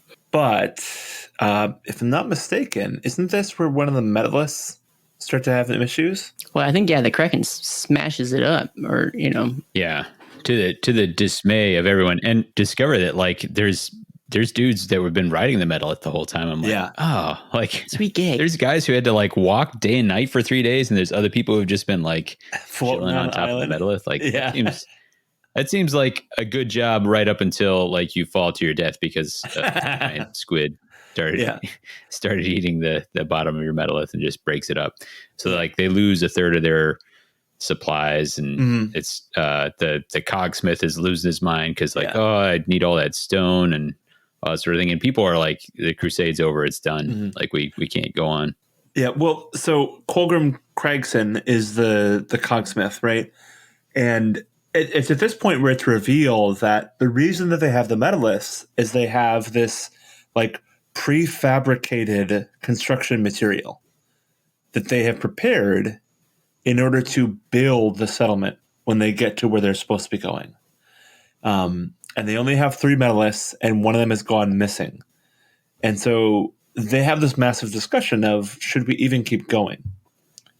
Because this is what we needed, right? This is what we planned for. We planned for 3 medalists. We planned for all the materials that we have. And there's also this theme at this point, which I think is revealed, is that Craigston is like, this is going to be my crowning glory, right? Like, this is going to be the story that I tell to my beardlings of, this is the most amazing thing I've ever done in my life. I think this was actually really well written, where he talks about the Dawnbringer Crusades not just as this like massive religious quest, but to the Warden, right? Like, it is the epitome of his ability to create, his ability to conquer the realms, right? And we start to see Zagora in a little bit more of a light of like, I'm not 100% sure in everything that's going on, right? When she runs to the camp and she's like, something is wrong, you realize that although there's been this very confident, very straightforward discussion of what's actually going on, at this point we realize that she's not all that confident in exactly what's going on. And perhaps she's being manipulated slightly by Chiana. Yeah, she's got a lot of expectations to live up to that, she's not always necessarily confident in her ability to do so. I was talking before about how I felt confused a little bit in this scene, but now I'm reflecting a little bit. At some point, they had mentioned that they'd gotten this 3-day march at like double speed without any real like objection or like adversity from Ghur, which is rare. They didn't expect that. They were surprised, but I wonder if some of that is because of like these jellyfish are sitting out here, and they themselves is sort of like have kept this area safe because no other creatures of Ghur are going to wander into this area because the jellyfish are the threat, which then calls to mind the idea that Ghur is the realm of beasts. It's the realm of survival of the fittest. It's the realm of like predatory creatures, and that doesn't always mean the biggest and the baddest, but rather it means those who are suited to preying on others. And so I think the scene does do a good job of sort of highlighting the dangers of Ghur, in that like sometimes you just roll up in the field of jellyfish that are going to try and eat your hearts, and you're going to get a random kraken and a random mega garden wandering into your camp. And this is just par for the course. You shouldn't be surprised. It's just life. Yeah, it's just life. It's just life in Ghur. Not to be confused with the realm of life. Speaking of not being surprised, like I did have a little bit of a problem with like the planners on this crusade. Like, you didn't build any redundancy, like like that seems like you were a single point failure. And I know like your point of failure is apparently like a huge metallith floating island, but like, man, you got to do better. Like, yeah, stuff's going to get ruined. There's going to be unexpected. It is amateur hour here. Yeah. Well, I thought there was maybe a little bit of redundancy because that's why they decided to keep going, right? Is that like, well, right. So it does turn out to be that way. Yeah. But that enough people were like, we're totally doomed. And it took a lot of talking to be like, I guess we could keep going. Maybe it's because they were only 3 days away. If we've lost this much and we're only 3 days away. So, maybe that's more of what it was. Well, I think to me that dichotomy of what the characters are discussing and how we're going to move forward and what we understood as the reader is that at no point to this point did we understand that the metalliths are actually the resources for what's going on. There might have been some small discussion of these are important, right? But if the metalliths are the important thing, why didn't they try and get them to the rocks when the jellyfish were attacking? Right? Because the actual narrative itself was all about like people are dying and we need to make sure that people aren't dying. So we need to get them to the rocks. Right? Well, I think the gall tusks were not. Apparently, the gall tusks were able to survive this, and if you were high enough on the metallith, you're all right. So I think it was I don't want to die. Metallith seems fine. I'll get to the rock. And Paul, the real resources are human resources. Are the friends we made along the way? Don't you know? So the crusade does decide to press on at first light. So they are able to continue on. I think there were some folks who peeled off and headed back to Excelsis, or tried to head back to Excelsis. I'm sure they didn't make it. This is Ghur. Fat chance of that. So we fast forward a little bit. The crusade travels on. At some point, we find out that Acela is with the crusade, that crazy witch lady. She's back, and she's made her presence known. But Nixar is like, I don't know if I need to be hanging out with you. Like she thinks that they have this bond, this important relationship. And he's like, I'm trying to get away from this crazy lady. I don't know that I need to be seen with her, especially because like his goal here is to like reinvent himself a little bit. So there's that drama. I'd agree with that because I think Acela narratively represents his connection to his past. Right. I don't think I think it's a very obvious slap in the face of like, look, this is his connection to his past. And he's like, I've given up everything that I am. Audiobook note, she is narrated with a Russian accent. Oh, I hope so. That's a good touch. Ooh, that's nice. I like that. For our Russian listeners. But do we have Russian listeners? Oh my gosh, now I have to check. I'll see you guys later. I'll be back in a bit. Like in 7 minutes. Because he's taken the coin Malleus, right? Like he has decided that he is done with everything that's in his past. And Acela represents a very vivid and spectacular reconnection with that past itself. So we move forward the next dawn, and we come to 5 Russian downloads in the past 30 days. Guaranteed. Perfect job. Actually representing what's going on here. I love it. Carry on. Keep going. До свидания, my dudes. До свидания. We move on to this river, which has also been seen by Zagora. And we've decided that this is the river that is going to get us to where we need to be for this Dawnbringer crusade. So they roll up on this river, and somehow, despite not being all that far out from Ghur, because they're like, this river is how they could get faster or get to where they need in time to meet the prophecy. And Colgrim can make some cool rafts, apparently. But they get there and they're like, oh, snap, this river isn't water. It is like weird predatory silverfish or something. For folks who don't know what silverfish are, they're not fish, but like it's weird centipede things. Yeah, they're weird, like segmented. They usually like eat books. They like the starch in books or something. Oh, I don't know. I didn't know that. I'm making that. I had a lot of them in my college apartments, like all the time. Which maybe says something about me. Yeah. Yeah. So it is a river full of silverfish, but like big ones. And this is actually pretty fun, right? Like this is a very like, we're in the mortal realms. Here's something, didn't think about this, did you?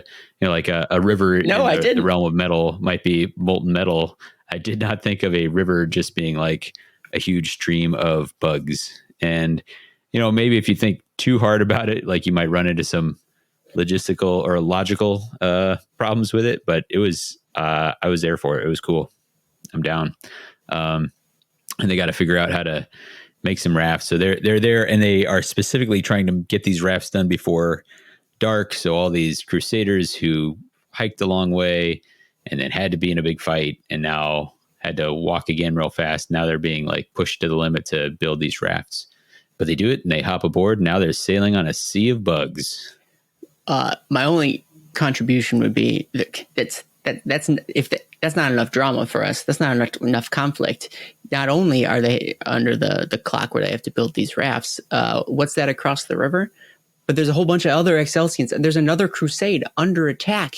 What do we do? Do we build our rafts? Do we save this other crusade? What are our options? How do we choose? Moral quandary. But when you have a moral quandary, a moral predicament, who better to solve it than a bunch of heartless, multi-reforged Stormcast who say, "Don't worry, you guys build the rafts. We'll solve this, orc crusade problem across the river." And so they march out, and they're nothing if not effective.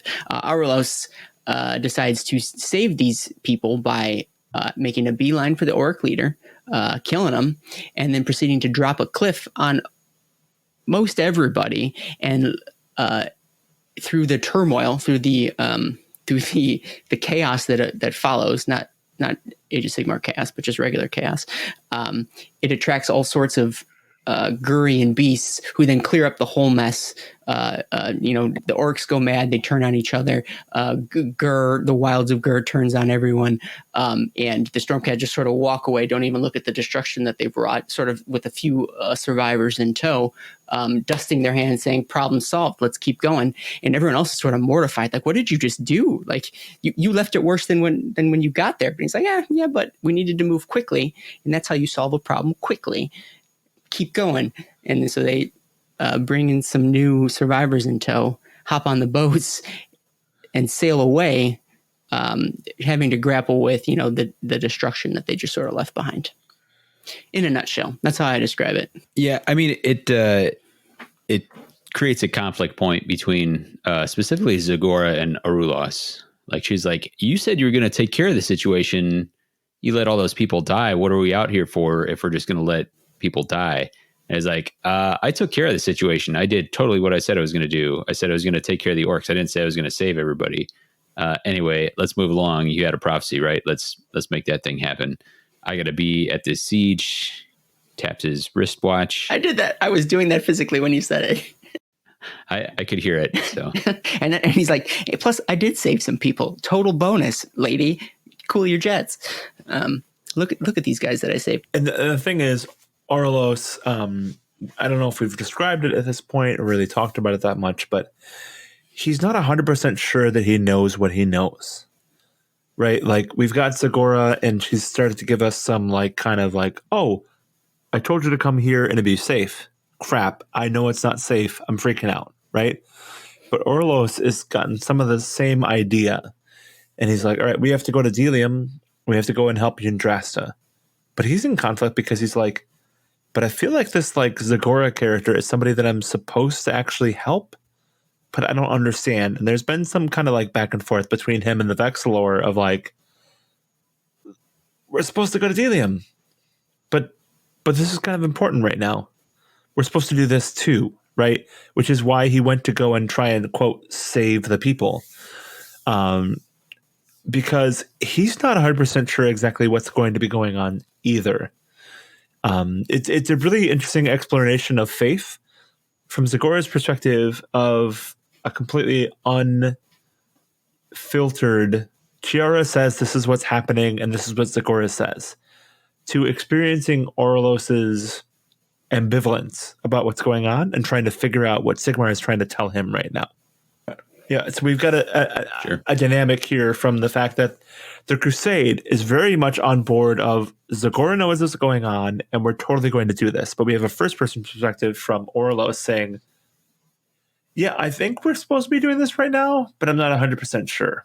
And so we've got this tension between the Stormcast not being sure, which is not what we usually have for a perspective from the Stormcast, and the Free Guild being like, we know exactly what's going on. So that's tension that we've kind of explored a little bit in this novel. Speaking of Stormcast tension, the next chapter switches gears entirely, and we're thrown back to Excelsis to spend some time with some characters that we have not seen and then we will not see again. Yeah.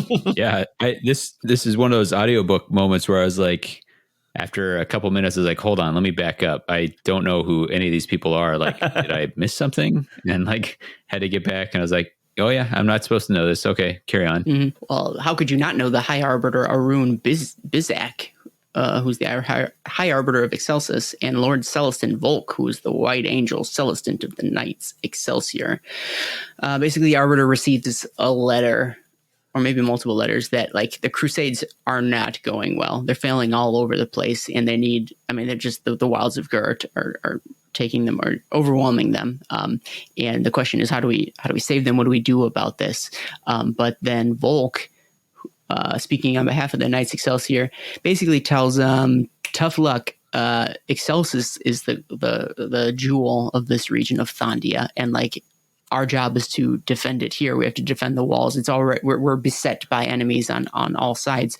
We don't have the resources, or even if we did, we ain't going to use them to go out and save those crusades. They're on their own, which we know as readers that those crusades were expecting, are like relying on this relief to come from the Knights Excelsior. The whole idea is that the Anvil Hearts are going to be leaving the crusade that we've been following because the Knights Excelsior is supposed to go lend a hand. And so now there's that disconnect. The Knights Excelsior have no intention of going out there and saving them. And so what does that mean for Nixar and Zagora's crusade? Only time will tell. And by that, I mean only this podcast will tell you, the listener. That, I suppose, that little chapter, I suppose, helps. Like, it's necessary for context, though it was, like Davy said, a little jarring to like jump right into it, and then yet again never to revisit it again. But let's go back to this cool river.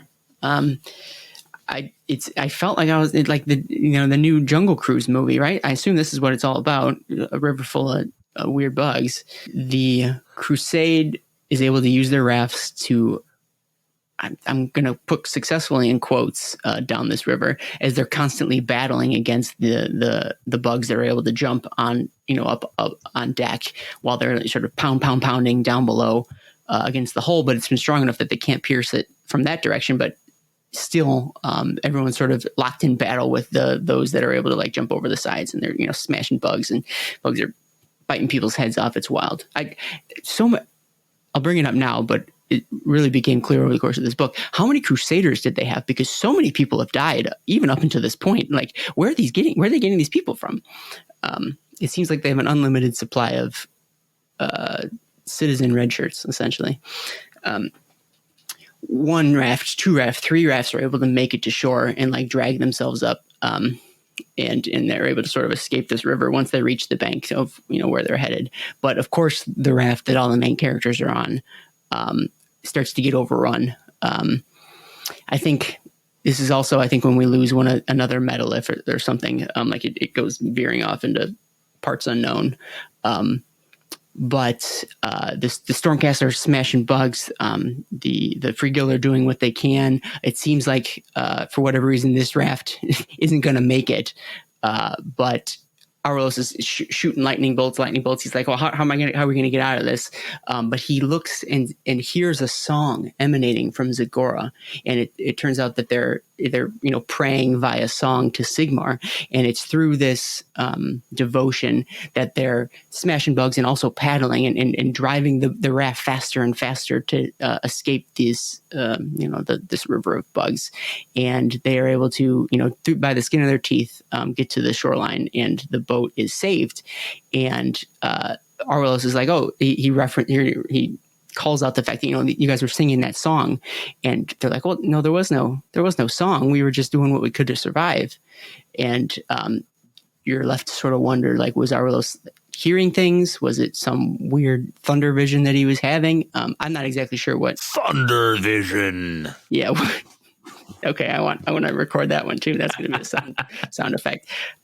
So I'm not clear if anything really came of that. I mean, throughout the whole book, we are under the impression that Aurelius is battling with like his multiple reforgings, and so like how it's messing with his mind. And this might have been another example of him hearkening back to times that he can't remember. But yeah, well, so there is actually a little kind of like mental examination that Aurelius goes through later on, where he realizes that the song that he hears is actually a song that he remembers from his life, right? Not his Stormcast life, but from before he was a Stormcast.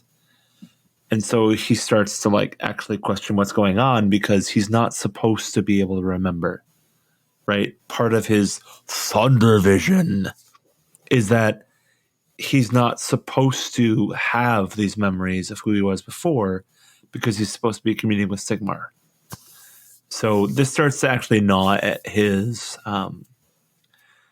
certainty of what's going on, for sure. Yeah. And then a bunch of rainbow birds show up and they clean the character's armor, I guess.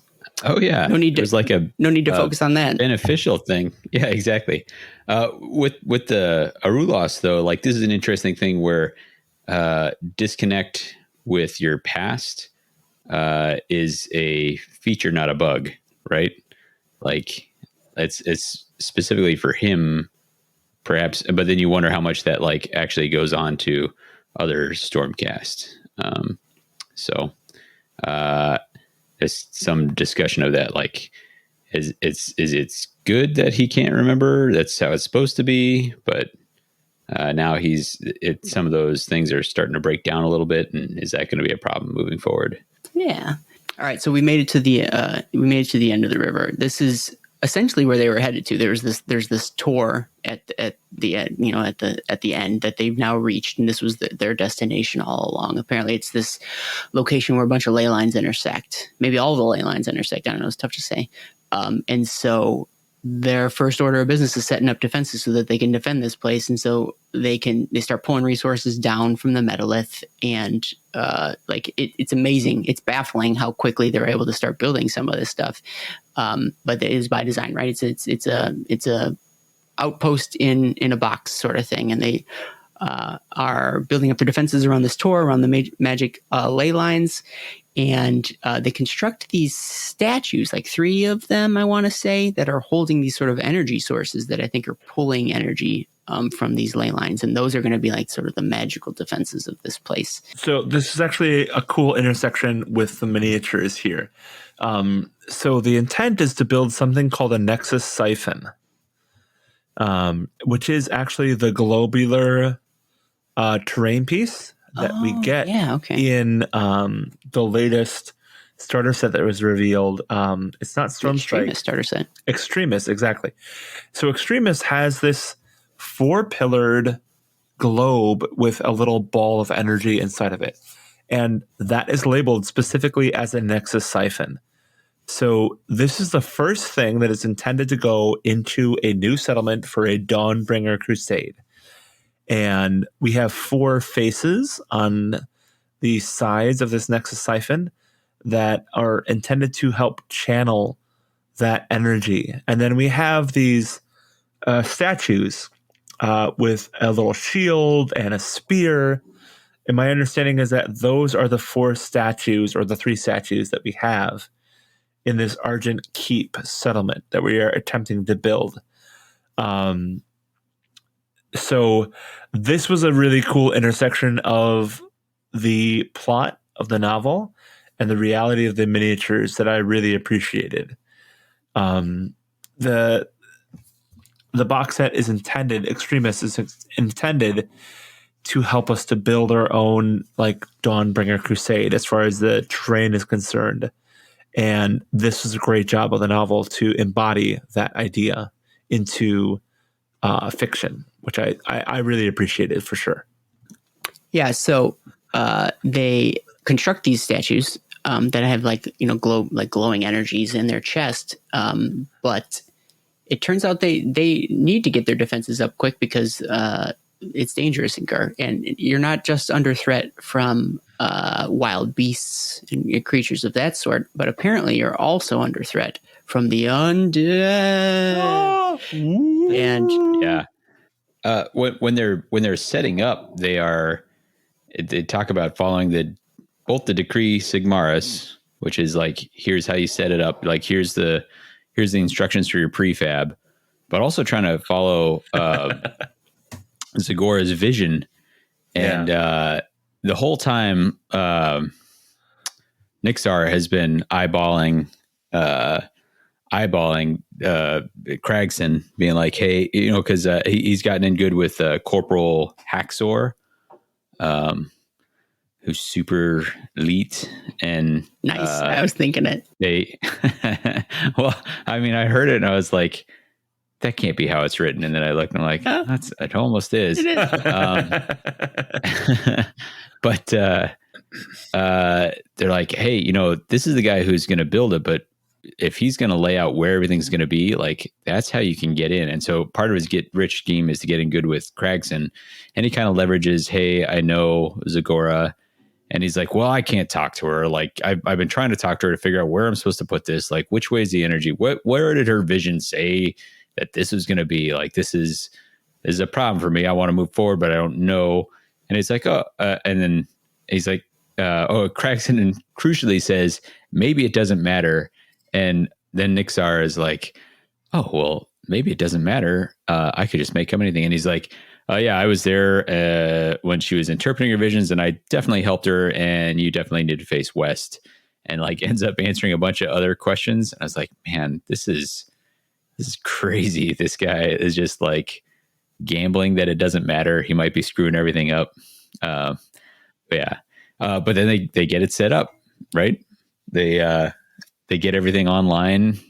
All this energy glows, and Cragson's like, "Oh yeah, you did it! You know, like we're awesome. Like this is going to be great." Says, "Oh, it's going to scare all the beasts away." But you know who it doesn't scare away? Is the Night Haunt. Yeah, it's cycle back to Aaron. The undead. They don't get scared. They do the scaring. Just as a pause, how did him making that stuff up not end up mattering? Like, come on, how? Oh my gosh. Well, yeah. and also like this is the start of when the novel starts to be a little bit less believable for me, because he's betraying his sister here, right? Like he's betraying the fact that he did not tell her that, oh, by the way, I'm making this settlement into a specific thing, right? He's betraying the trust that she knows what's going on as well, because he's just making up stuff. Like this was a start for me of like, but like you're supposed to be brother and sister, and she's supposed to be the most important thing for you, and you're not acting like that at this point. Does that make sense? Maybe, but I think if I was to take it from his perspective, I think he's probably thinking like, well, like I'm going to get in good with Cragson, and then I'm going to get rich, and I'm going to like take care of myself. I'm going to buy her a new car, a new sky vessel. You know, like I get the impression that he gets caught up in this idea of like, I'm gonna be somebody, and when I am somebody, then everyone I care about is going to be taken care of, because I'm going to be somebody and I can take care of them. Yeah, like that's how I would. I'm going to help her by helping myself. But real quick, Darius, what? Come on, how does this not come back to backfire? Like blow up in his face, Mr. Hinks. What are you doing? But at any rate, a bunch of banshees. There's a big old fight. It wouldn't be a Age of Sigmar book if there wasn't a gratuitous fight between armies that we know and love. So, of course, the classic, the mundane weapons are not doing any damage to the banshees, but the stormcasting, which totally like what the hell? Like, yeah, I always wonder that when I see them, like how are any of these dudes doing any damage to these? But anyway, they end up they see the faithful, the flagellant equivalents, are like actually smoking ghosts. Yep. Along with Zagora, and they're like, "Oh, it's because they have faith." And this was a rough point for me, because they're like, "You know what? We've got faith too." And then they just like started making it. I was like, "That's all it takes, man." Yeah, flip that switch. Just gotta believe. So, like this part was relatively believable for me, because the idea is that you have to have blind faith, right? Like that what you do will matter. So, from a lore perspective, the Night Haunt ignore any attacks that aren't made by somebody who believes that they can actually wound them. This is explored relatively well in the Mega Gargant battle tome, The Sons of Behemoth, where they have a whole story where the Gargants are attacking the Night Haunt and they're not doing any damage. And everybody's like, oh, well, crap. This is terrible. We can't defeat the Night Haunt. And then until one of the Mega Gargants is like, well, I can totally defeat him because, like, I am who I am. And then just starts looking at the Drakfoot clan of the Savage Orcs and is like, hey, they can like kill them, so I can kill them. And then they realize that if they just believe that they can wound them, right? And so the Flagellants were just like, well, Sigmar can do anything. So I believe in Sigmar, so therefore I can wound the Night Haunt, right? So I get it. Like, but then like the idea that like, oh, because they're doing something, I can do the same thing. That's where it a little bit breaks down, right? Because you have to understand why it is that the Flagellants are wounding them. And then to be able to somehow summon that faith, that becomes a bit of a stumbling point for me, because they're like, oh, well, if I just believe that it'll happen, it'll be fine, right? I can just create this belief out of nothing, and then everything will be great. And it turns out in the novel, of course it is, because they start to believe that they can actually do this. Yeah. And so they believe that they have faith. They're able to. I wrote down that they were shooting down the banshees with dwarven ballista. And they had to concentrate them all. So there was a little bit of a trickery here where they concentrated all the energy that was attracting the banshees, these towers that were supposed to scare off the scary stuff, instead attracted it, and they attracted them all into one place and then shot a big old cannon ballista full of arrows and shredded them all. Got them out of there. Problem solved. Get them gone. And then Done and done. Other issues. So we skipped chapters. So we jumped scenes a little bit. Apparently, at some point, many no cruel boys after all. Living happily ever after. So at some point, many of the Stormcast had split off from the Crusade to go. Because they're still like, hey, we're supposed to go to Delium. Delium is our goal. This is what we're supposed to be doing, right? And so they're trying to figure out where the White Reaper is, where these Knights Excelsior are, because they were told that the Knights Excelsior would be where they're supposed to end up building this settlement of Sigmar.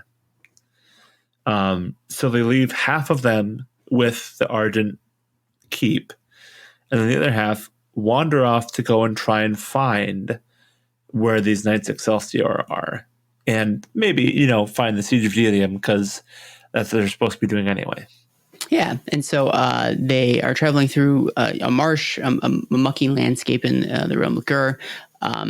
It gets really misty, very foggy, but that seems to be par for the. I feel like most of the Mortal Realms is foggy at some point, but they feel like they're getting lost. But then they are able to. I think at this point they also hear like distant sounds. Maybe even it sounds like laughter sometimes. But they arrive, or they find a tower basically amidst like a ruin. Like it seems as if there was some settlement out here, but it's abandoned. So maybe it's another crusade. Maybe it's some other outpost that existed out here, but the tower is still standing. They're drawn to a tower like any good adventuring party would be. What's in that tower? Let's check it out. And they head inside. And what do? They look up and they see that they hear the sound, like movement or like life up above. And at first they think it's a bunch of like livestock trapped in a net. That's weird. But as they get closer, it's not livestock, or I guess it depends on how you define livestock. But it's a net dangling from the ceiling of this tower, chock full of what presumably are the still alive citizens of this sort of ruined town. What are they doing up there, you ask? I don't know. Let's find out. And so as Aurelius, who's leading this band of Stormcast, gets closer to investigate, he triggers a trap. Oh no. Down comes the net full of people. Splat goes the net full of people. And it turns out he just done killed the residents of this town as they had fallen from a great height. Yeah, I was like, he's not going to do this. This is not the way it's going to go down. Like, this is just too brutal and too unfair. That's the way they went down, right? Yeah, and then I was just like, oh crap! Oof, like this is dark, right? Like this was a super brutal way to introduce the cruel boys. Oh, right. And so like that's what they're struck by. Like, who would do such a cruel? What kind of boy would do such a cruel thing? And also when you're in the wild, the one who spells it with a K. Yeah. And when you're in the wilds of Ghur, the biggest threat is often orcs, but like this isn't their MO. This isn't how they operate. And so we're kind of struck with Aurelius's sort of reaction to this. Like, I'm trying to think how to phrase it. He's already shown that he isn't necessarily a sentimental guy, right? And so to some degree, he does, and you would expect him to like be affected by this, like hit through his actions, killing a bunch of innocent people. But at the same time, he doesn't react as strongly as maybe I would have thought he would have been. And so like he's both affected by it, but like he still's got a mission. Like they still got a place to be. And so like that was that weird juxtaposition of like where on the spectrum is his humanity, and does he have any sort of semblance of it left? It's tough to say. It's worth noting, furthermore, not everybody died immediately. You had to keep the token one lady alive so that she could pass on some cryptic statement about Kragnos. Right. There was a weird moment here where they're like, they find one alive, which I expected that, or whatever, not expected, but I was like, okay, yep, that tracks. Like, let's play this one out. But then there's he's getting ready to heal her or to do something to her for her so that she can like talk to them. And Stormborn, the Vexilor, the Knight Vexilor, is like cautions him. He's like, "What are you doing?" And Arlos is like, "Chill, my dude. Like, this is not necromancy. It's healing." And I was like, "What? Like, what was that exchange about? Like, could he have necromancied if he wanted?" That was an exchange. I was like, what's going on here? Like, why is this even a conversation that they need to have? But yeah, so heals her up, which seems like a little almost cruel because she gets to suffer for quite a while longer, but pass on some crucial deets, some juicy hot tips about the end of empires, and then peace out from the story. Then they go and continue to live their lives. This is where we jump back and we see how they solve the Banshee problem. How do you solve a problem like Banshees? But then super screaming. Yeah, you got it. Louder than they can scream. So this Stormcast leave the tower and are, maybe they weren't in a swamp before. Maybe I'm mixing chapters a little bit, but they're navigating yet another swamp, and this one has got it's an acid swamp. Or, I mean, they don't realize this right away, but as they're trudging through it, they look down and they see that like their Sigmarite armor is smoking, and like the joints start to burn, and they start to like rust and desiccate, and it's super gross. And they're lost in the fog. They don't know which way to go. They're running around in circles. Their armor's burning off of them. What do you do? Well, if you're a wizard or if you're a knight arcanum, you have a vision about your old family that you'd forgotten, and that leads you to some clarity. And you lead your crew to safety by. Okay, I'm glossing over an interesting tidbit. So this whole time they've been hearing laughter in the mist and in the fog, and so he comes to the conclusion that like they're being led on, they're being watched. They triggered that trap in that tower. There's some cognizant, like crafty group out here that are leading them around by their nose, and so he's not going to stand for it anymore. He's not going to fall for their tricks anymore. And so if instead of following the sounds that they had been following before, he's gonna turn around and go the opposite direction. This was a rough moment for me, where they're like they're staggering around. At one point, they're like, "Oh, we've been lost for so long," and he's like, "Hold on, what's the only thing we've been navigating by?" And I was like, "Yeah, what have you been navigating by?" Like, "We've only been following the laughter." I was like, you what? Why? Why would you do that? And then, so that was tough. And then they were like, "Well, let's go to the only place that the laughter isn't." And I was like, oh my God. Like, A, why not already? B, Cruel Boys, you can do better than that. Like, why would you leave like one spot? I don't know. So, obviously, like, I liked things about this scene. I did not like some of the details of how it came together. It's like, you guys are supposed to be Sigmar's elite, and you are not living up to that right now. Enough Stormcast. Let's go back to the Ardent Keep. So this is another example of Nixar making deals with the cocksmith. He's trying to buddy up with him. Here's also something that came out of left field that I did not expect, but Nixar has agreed. I'm trying to think, why does Osella meet up with them? Because she basically just hands off this MacGuffin to him, which is like a claw or something of that nature that apparently can turn one material into another material, which seems like if those existed, maybe the Crusade should have set out with them in their possession to begin with. Like, maybe that's something you should have had.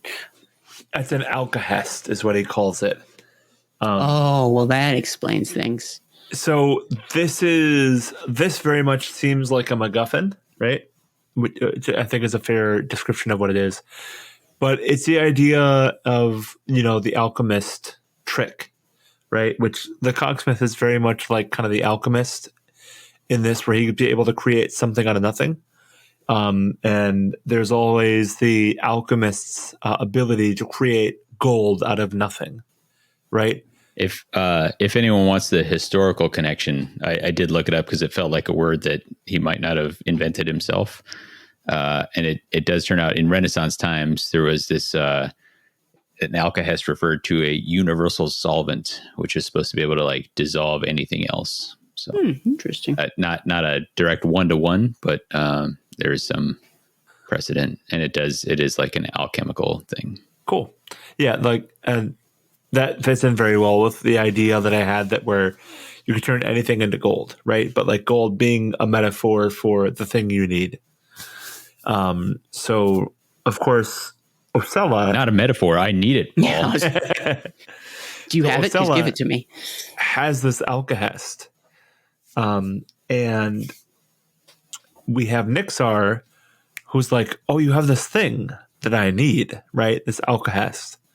Well, I will promise you whatever it is that you want to get this alkahest, and then everything will be fine, right?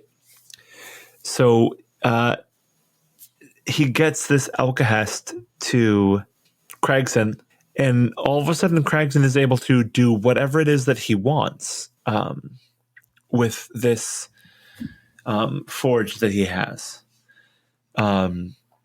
And all of a sudden everything goes from being a part of the Sigmaris decree. What is it, Davy? I'm sorry. Decree Sigmaris. The Decree Sigmaris, and it starts to shift slightly into more regal, more noble ideas of what it is that the Ardent Keep is going to be. Yeah, so this like highlights the Cogsmith's like goals, right? Like we said in the beginning, like he wants to be remembered. He wants to build this like impressive, monumental keep. You know, wants to outshine any of his contemporaries. And so, like, sure, he was following instructions before, but now he's got a leg up. Now he's got this advantage that nobody else has, and he can really fully realize his biggest aspirations using this MacGuffin like tool. Like, the sky's the limit. I mean, he's just going to turn mud to stone, which is literally what he does. He takes mud, turns it to stone, and so even with this MacGuffin, though, and his grandeur plans result in him sort of going outside the scope of the initial decree Sigmaris. And I think later on down the line, but we start to realize that, it's slowing him down a little bit. Like he's not being efficient and effective with his construction, but rather he's sort of drawn outside the lines, so to speak. Yeah. Every time he's about to finish something, he comes up with another idea of this amazing thing that he'd be able to build if he just had the time. So he's not finishing anything. He's just coming up with 17 new ideas and deciding to switch to those instead. I was wondering, so the idea of an alkahest thing, like that felt possible, that it was like Zinchian in nature. Mm-hmm. And I think it even talks about it was forged in the spiral crux, but like a long time ago. But then this whole obsession thing, like that felt kind of Slaneshi. Like I kept on wondering, like, are we going to get some? It would feel out of place, and I'm glad it didn't go there, because it's nice to have, like, temptation and failure exist and not be the fault of chaos or whatever. But I kept thinking that, like, this would fit into that kind of a storyline. Yeah. So it goes from like, hey, this thing solved our problem, to this became its own problem on its own. Well, and a lot of it deals with the fact that we kind of talked about Craigston a little bit about how he wants this to be his crowning glory of his career. But he has this other individual that he is keeping in mind as the person he has to do better than. And the alkahest just basically enables that fear that he's not going to be better than this other Dwarden. And so it is a MacGuffin. It is a thing that gives him a cool ability to be able to build all this new things. But I did enjoy this description, particularly because it does represent the miniatures really well, the terrain miniatures, because none of them are fully built. And so I appreciated the fact that this represented the miniature terrain that we were given. Yeah. So, if you wished you had a fully built Sigmarite fort, you don't blame Craigsson. So, things are slowing down such that even the town council like gets on Craigsson's case. Like, hey man, you gotta build faster. And Nixar is sort of alerted to by Osella that like that art of the alkahest or whatever that she gave him, like it's addicting. And it'll overcome you, like, or you'll become obsessed with the thing if you don't cool your jets and don't use it so much. You need to tell him to stop. And so Nixar is like, oh man, like let's trick him. Let's tell him it needs to rest or it'll overload. And so the greatest plan ever, I'm sure this is going to work, rolls up to Crex and says, hey man, get this. I forgot to tell you, this is an important detail. I'm just remembering it now. You got to let it rest. You can't overdo it. And unsurprisingly, the warden says no. And he kicks him out and he keeps on using it. Shucks, that was my best chance. But it's around this time that we find out that the corrupting powers of the alkahest are not the biggest concern currently, as something's going to rock this keep. Mm-hmm. But before we know what that is, I think we jump back to the Stormcast for a hot second. Yeah, so the Stormcast figure out that the Cruel Boys aren't trying to actually like stop them from defeating them. They're just trying to distract them, right? And what they're trying to distract them from is the metalith. They realize if they go to the sound where there is no laughter, that there is a metalith there, and they could follow the gouges in the earth that the chains have made back to the settlement of Ardent Keep. And as they realize that like, okay, the fog is causing issues, the tar is causing issues, right? Like, we need to get back there as soon as possible because something is going to happen at Ardent Keep, and they're trying to keep us away from it. There's some who are like saying, hey, like this is a lost cause. It would have already happened. And then they are able to logic out. They're like, look, like up until a few moments ago, they were still like trying to distract us. They're still doing the laughter thing. If they still think it's important that we don't find this, that means there's still a chance that we could help. And is it also at this point where they find, like they fight some of them and they see a bunch of like animals in their cages, or was it like, or did they see empty cages? I can't remember the order of events here, but yeah. So they work their way back towards Ardent Keep, and they can see. They're like, "What the hell are they doing?" It looks like they're just like, instead of attacking, because they get there and they say. From their vantage point, the Stormcast can see like the keep is not complete. The gate is, potentially open, and it's blown their minds that there's a group of orcs here and they're choosing not to attack. He's like, this is their chance. Like the gate is open. I have never heard of an orc not like seeing an excuse to an attack and then choosing not to do so. And instead they're like tormenting animals, like very well-adjusted individuals. And are they also starting fires? Trying to make sense of that. Yeah. This is the part of the novel where I started to like lose a little bit of the momentum that I gained from the narrative coming here, because the Stormcast just keep talking about the laughter, about being lost, etc. It started to seem like this was an impossible foe.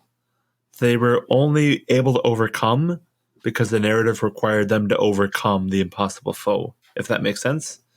It does, only in the sense that like the way they overcame it was not very like the problem that they found themselves in wasn't very satisfying, in that like, why were you following the laughter in the first place? And then the solution is to stop following the laughter. That didn't seem like a very difficult problem to solve. And so it didn't feel satisfying from the, because these guys are powerful warriors, but they're good tacticians too. And so it was that, I mean, that kind of harkens back to what I was talking about earlier. But yeah, I buy that. It was a moment that I found frustrating. Yeah. I started to get frustrated at the narrative at this point because I wanted it to move forward and it didn't. But eventually we do make it to the Ardent Keep. We do see that we have these cages, and the cages are starting to be emptied. So yeah, first there's like not even cages, just animals that they're torturing, and then we get the perspective of the individuals at the keep, and they're like, there's like a river flowing towards us. What is that? And then they realize like, oh, like it's not a river, it's animals. It's like a bunch of herbivores and all manner of sort of frenzied. It's a stampede basically, and it's coming right for us. And the there's walls chaos here finished. because exactly, the walls aren't finished. Everyone's instinct is to rush to the gate, which is kind of a moment here where like the gate has been built so grandly that like people are getting kind of winded just trying to run up to the top of it. And there's a big crush, and it's and some of this is like, I mean, I know Cragson, rightly so, takes a lot of the blame for this, where it's like, because of his delusions of grandeur, the walls are not finished.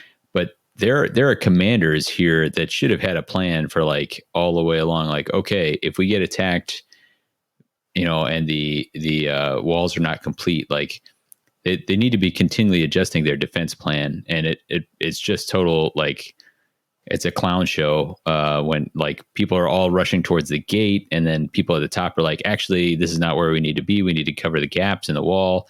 And so they try to come down while people are still trying to come up, and everyone's like shouting and pushing each other. And it's like, this is a failure of command is what this is. Like, this is, not just a failure of the people to build, but a failure of the people to plan for what happens if we get attacked before the building is complete. One of the things that's a little frustrating for me at this point is that Cragson is the crux on which everything happens. But everybody else who's helping has no agency whatsoever.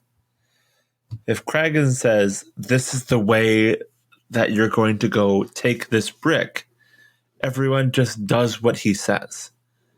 Even while seeing that the walls are not finished, they don't go and take those bricks to the walls. They continue to take them where Cragson tells them to. Even though it's obvious at this point in the narrative that Cragson is obviously not making good decisions. They're not trying to go and do a runaround and fix his commands. They're still trying to make him agree with them. So I think it's obvious to people who have some glimpse of the big picture, but I don't think that represents a lot of the people. I do, as we're talking about Cragson here, it does occur to me, we missed a point that I enjoyed and then was disappointed by, where after the second metalith goes missing, he's like, we need to find that. I need that stone. I need it now. And he's talking to one of his sub-engineers. He's like, go get the components for the ornithopter, get that assembled and go find it. Yeah. And I was like, oh, ornithopter, here we go. Like, that's cool. And then somebody's like, ornithopter? He's like, yeah, we don't actually have that. I'm just like, I enjoy the idea of him like in a panic trying to find the pieces of the ornithopter putting together.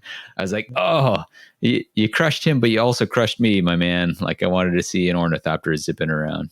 Yeah. So basically, when everything starts to go down, the walls aren't finished, right? As you said, they have this immensely grand gate, and then these animals start to stampede, and everyone seems to have this dart in their side or some kind of wound of the same color, the same idea, and people are trying to fight the stampede, which in Ghur seems a little illogical to begin with, right? Why are you trying to fight a stampede? And I lost a little bit of it when they were like, oh, it's the same poison in all of the animals. And I'm like, but the poison would affect the animals differently, right? Like, and then who comes to the rescue, right? But Osella. And Ostella's like, oh, they're fine. It's fine. They're just animals. They've been poisoned. Just let them go. It'll be fine. And everything will be great. I do like the solution that is like open the door on the other side of this so they have somewhere to go. Like, I was like, I buy that. Like, I buy that as a solution. And so when they finally realize, like, stop fighting these things and let them go. But they take incredible casualties in this. Like, yes. More or less than from the jellyfish or from the sea of bug or the river of bugs or exactly the same. All of them have been incredible amounts of casualties. Non-specified statistical casualties. How is anyone still standing? I liked the solution, and I don't necessarily would have minded it coming from Osella if I would have thought that she was some sort of expert on like Ghur and beasts and stuff like that. And maybe she was, but I just don't know that it was ever They did try and expressed. sell that a little bit. Let's pause this. So she has animals hidden within her cloak and all this sort of thing. Like at the start, I thought she was totally being coded as a amber wizard. Like I thought that's how it was going to play out. She ended up more being for players of Warhammer Fantasy Roleplay, like a hedge wizard. It felt maybe more like, sure. But I 100% thought she was going to be an amber wizard until she maybe didn't become that. So I definitely thought she was set up well to understand the motivations of animals. Okay. Since you've been talking to them. Maybe I made up my statement just so you could say your statement. We'll never know. Tough to say. Tell me after. Never. So that is what they do. They open up the gates and they let the they let the stampede, they let it out. Just let it go the other way. And that's the end of that chapter. No, these cruel boys have multiple tricks up their sleeves. And it's not just stampedes that they have in their arsenal. But then they let loose a bunch of birds, which I guess are animals that stampede in a different way, that have like explosive bottles attached to them. Yeah, yikes. Yeah, geez Louise. What they should have done is put the explosive bottles on the stampede. The only reason that the bottles exploded was because people shot the birds. No, they were blown up. I maybe I'm wrong. I got the sense that they were blowing up without people shooting at them. They were saying that like some of them, like depending on the projectile, like you'd shoot some of them, they'd explode in the sky, or if you shot them with arrows, they'd fall to the ground and then explode when they hit. But otherwise, they were causing chaos on their own, and just shooting them out of the sky just sort of exacerbated the problem. I had a hard time following this a little bit just because each chapter was jumping back and forth. I mean, it wasn't hard. It's just you were getting the Stormcast perspective and then like the keep's perspective, so that like before even the bird, like the first exposure to the birds was actually the Stormcast had met the orcs basically, and you get this scene, the classic Warhammer like Black Library battle scenes where like the Stormcast come marching up the hill and they go toe to toe with the cruel boys. Like Stormcast leader calls out the cruel boy leader, and they sort of see that they're preparing these birds, and then the next scene we see is the birds have arrived in the keep and they're causing this explosive destruction. So maybe it wasn't as confusing as I'm making it out to be. Maybe I'm just dumb, but it's sort of the jumping back and forth from different scenes, and as time goes on, like the Stormcast are getting closer and closer to the keep, and like eventually the two forces are inevitably going to join up as time goes on. But I don't know that we're there quite yet. Did you guys since we're talking about Stormcast, did anything from that sort of the battle between the Stormcast and the Cruel Boys outside the keep walls, did any of the jump out at you? Yeah. Well, I mean, there's the showdown, right? Like where they've decided, like, hey, we're going to solve this the same way we solved that problem by the banks of the Silverfish River. We're going to go beat the boss. And Arulos sets up a plan where, like, let's go kill that guy, kill the cruel boy boss, and it's going to solve our problems. They'll descend into infighting and all that sort of thing. And he gets up there and he's like, hey, I'm going to throw down with you. And then the guy, and again, Richard Reed, great job, does a cool voice. The cruel boss says that, he says, you are a fool, and then steps aside, and he's startled to discover that behind the boss is a shaman, and the shaman casts a gnarly spell on him, which it's like a total Mysterio situation where, like, he doesn't know what's real. Like, he thinks he's falling, he doesn't know where he's at, and he's just basically in sensory deprivation sort of thing. Like, he can't interact with it. He does kind of come to his senses enough to figure it out and do a lightning blast right where he thinks he should have been looking at, and manages to smoke the shaman. And then the fight's back on, kills the boss's gnarly dog thing, and the boss managed to escape. But that's a little bit of a turning point, because that shaman is providing some things. But Arulos in the process takes some real heavy hits, because he's a little bit incapacitated by this. This is another point where I was like, why didn't they just, they like 85% killed him once he snapped out of the illusion. Why didn't they 100% kill him before he snapped out of the illusion? And maybe it's just like he wasn't in the crazy zone for as long as I thought he was. But. Well, it was like in between chapters, right? Like he goes into the mind zone, and like he starts getting Boromir'd crossbow bolts. Like he takes, he keeps taking them in like different like weak points in his armor. Good verb. And so so the chapter ends. It's like a cliffhanger chapter, right? Where you think like he feels like his life force like ebbing out of him, and like the lightning starts to like power up, and you're like, oh, this dude's getting reforged in a second now. It jumps to a different chapter, and then it jumps back to him, and he goes, "Ha, no, just kidding. This wasn't even my final form, lightning bolt." And like, he ends up surviving. Though I do like the fact that I think a lot. Well, I'm jumping ahead a little bit, but I do like a lot of these stories. Sure, to often have like one of the main characters. They're on death's door. They're almost dead, and then they have a last ditch effort, and they overcome whatever adversity they have, and then they proceed to go throughout the rest of the story at full power again. But in this one, no, he actually is. He limps along through the rest of the plot. Like he's continuously on death's door. Maybe he survives longer than you would expect him to, but the idea is that like he throughout the rest of the story, he's never really at 100% again. Which was, I like that, because normally it's the opposite. So we can jump back to the keep. Nixar realizes, Nixar meets up with his sister, right? So he finds her, and she is distraught. She's upset, and she's going to tell him the secret that she hasn't told anybody yet, and that she has come to the realization that they are in the wrong spot, the wrong tour. Whoopsie. There's tours every which way, and she picked the wrong one. She got distracted. She got overwhelmed.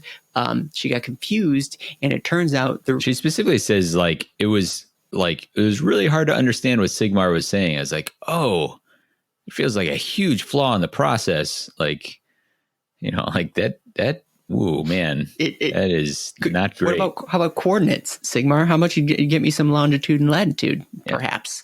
How about a little GPS, my dude? Yeah. And she's like, we're here. We need you to be over there. And she just points to another hill. And that is enough to basically rob Nixar of any sort of bravery or confidence. And he comes, he decides that. And then it's also the birds attack around this time too. So like he's not in a great headspace necessarily, and so he decides that I get out of here. We're in the wrong spot. My sister is delusional. Like she's gonna, despite being in the wrong location, she's gonna fight to the bitter end to defend this place, even if it's the wrong place. He says, not to heck with that. I'm getting out of Dodge basically, and so he gathers his friends. Haxar rolls up, Leet Haxar. And Acela, and they decide that they have had enough and that they're going to flee the city. They're going to use the sort of the cover of the Cruel Boys and slip away, hopefully unnoticed. Nixar doesn't like the idea that he's got to leave his sister here. In fact, he's sort of torn, but he decides that like he's not going to be able to get through to her. She's too determined to defend these people. But he's a goner. He's gonzo. Other forms of the word gone is this dude. He's a gong show. I had a hard time with this because this definitely felt out of character for Nixar for me. Right? No, disagree, but carry on. Because fight. He'd been like, I'm going to totally stick with my sister. And then he's like, okay, this isn't my sister anymore, so I'm just going to leave. Right. And there was definitely a discussion of him being like going back and forth and being like, but is she going to leave? But this is wrong. But is she going to leave? This is wrong. Right. And then he decided to leave. But with Haxor, who was supposed to be her best friend, like that's how she was introduced. Right. And then with Husela, who he never liked from the very beginning of the story. So that's why it was very dissonant to me. They snagged Acela because Acela was the way they were going to get across Ghur. Yeah. Like that was specific. That was like I guess we have to. And they were also even lucky to run into her. So like that felt like we have to do it. Less certain about Haxor, but for him, that was like a central conflict for him. Like, where where he was like my sister is important to me, and she's like in a state that he doesn't even recognize anymore, and maybe that was part of the problem, is that we didn't know her so well before this. But like survival, like they are survivors, right? Like presumably if they are the kids at the start of in the prologue, they have their defining thing has been to survive for such a long time. They've been through some terrible things, and so he's dealing with this conflict of survive, which has been our identity for such a long time, or stick with family, which has also been that. So he's getting pulled in two different directions. So I definitely bought this conflict, and I can see it breaking either way.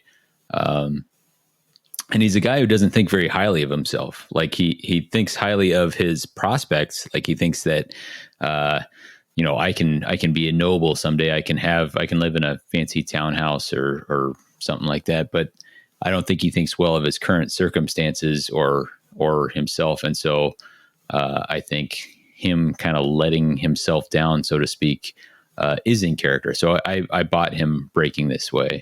And I thought it was, I feel like I maybe found it more effective than you did for that reason. Guys, we forgot a super cool point, which is that while they were building up the keep, they being the Crusaders, they were sending scouts out into the surrounding region, and the scouts were triggering traps and things, and they were being captured by, at the time, we didn't know who or what, but it turns out the Cruel Boys have been trapping them.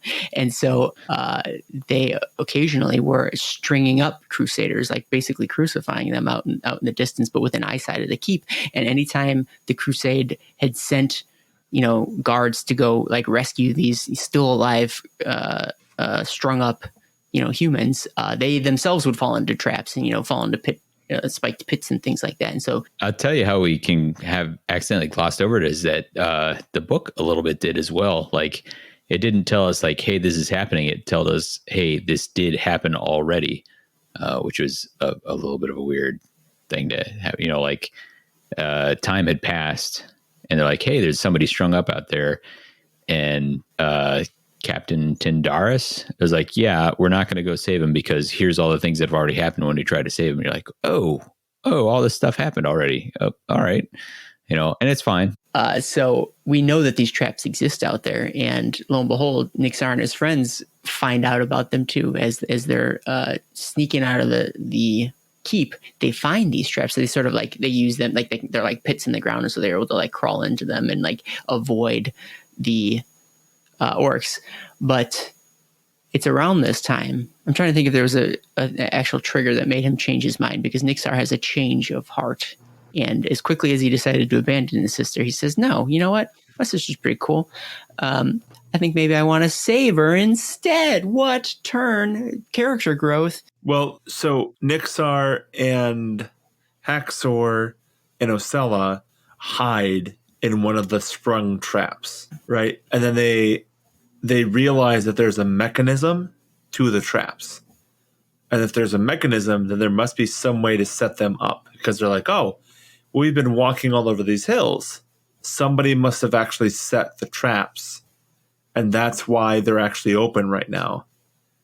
And they realize that they're... Well, he's saying, that they can't be automatic. There has to be a manual trigger. Because if they were automatically triggered, then they would have all gone off while we were stomping around. But the fact that they went at a particular time means somebody has the potential to have manual control over this.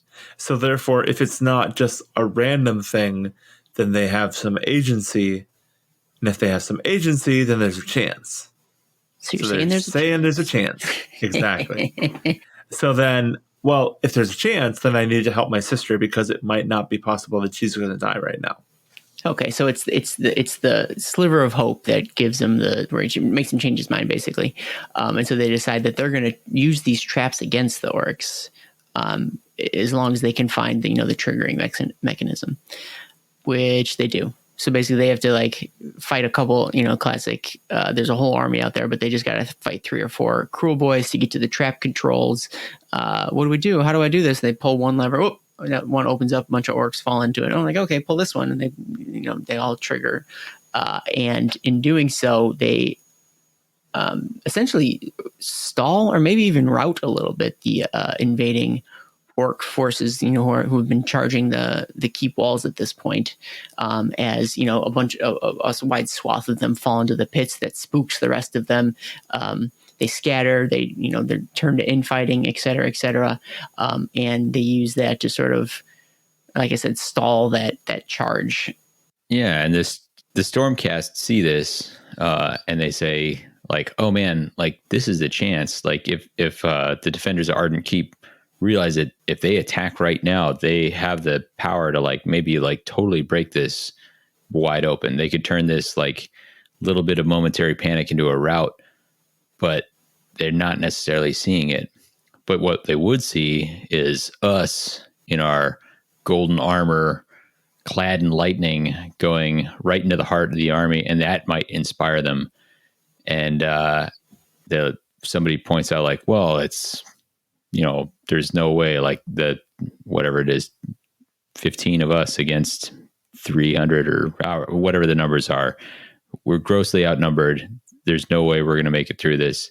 And Aurelius is like, we don't have to make it through. All we have to do is inspire the defenders of Ardent Keep.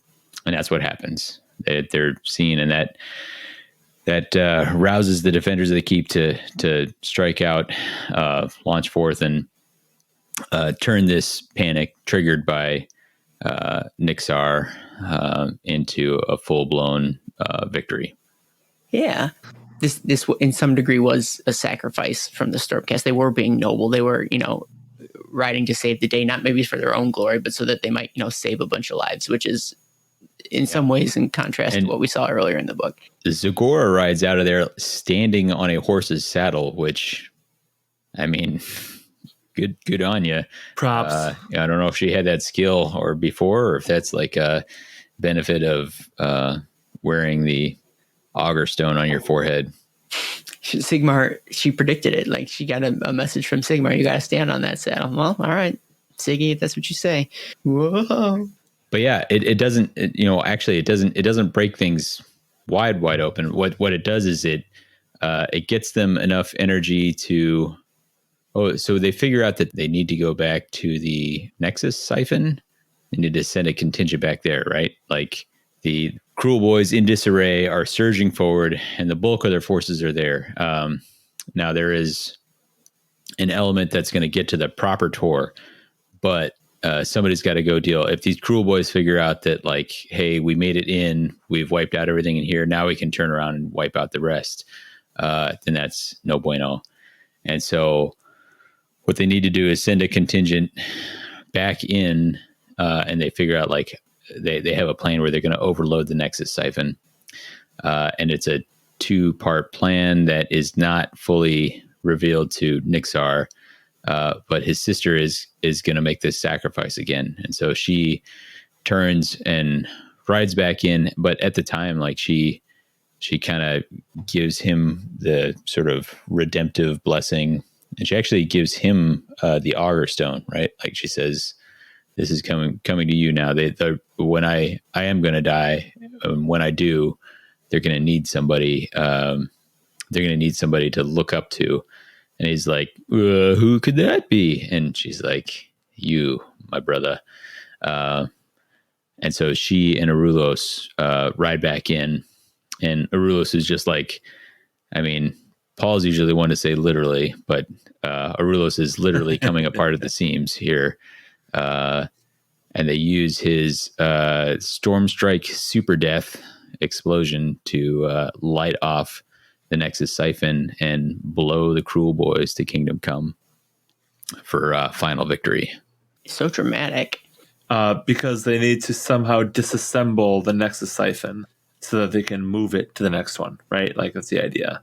And so Nixar is distraught, but the Cogsmith say, man, chin up. I'm back to my old self. I realize the error of my ways, and we can rebuild in the right place now. That no other Ghur bad guys will ever bother us again. We can rebuild it. We have the technology. Faster, stronger. And so that's the end of that chapter. Almost essentially the end of the story. The last chapter, the next scene we see is actually a bunch of Knights Excelsior who have been sort of ranging this far out. and they've come across a wide range of just ruins of all sorts of crusades, kind of with the understanding that like none of them that they've found have survived. Like they're just finding desolation out here, and just the crumbly bits of past crusades. They find the crumbly bits. They find the first Ardent Keep, and they see the ruins there, and they're like, well, this one's a little different. It was destroyed by melting, as if it was like a big blast. Like, what could have caused that? Like, that's not what we've been seeing from other destroyed settlements. And so they ponder over, what could have caused this. But then from the distance, their attention is caught, and they see the new hill with the new Tor and the new Ardent Keep, and that it is still standing, and its guards on the walls, and the banners fluttering in the wind. And we as the audience now know that, at least thus far, that Ardent Keep has survived. Correct, mundo. And then who wants to talk about the epilogue? Well, the epilogue basically is we got a little boy and a little girl again, like we had at the very beginning of the book. And they are running away from, very much at this point, the Cruel Boys. And then all of a sudden we have a Stormcast show up and just like obliterates the threat, right? And at the end, of course, it's revealed that she is Zagora as a Stormcast. And she's defending those who can't defend themselves. She has been reforged.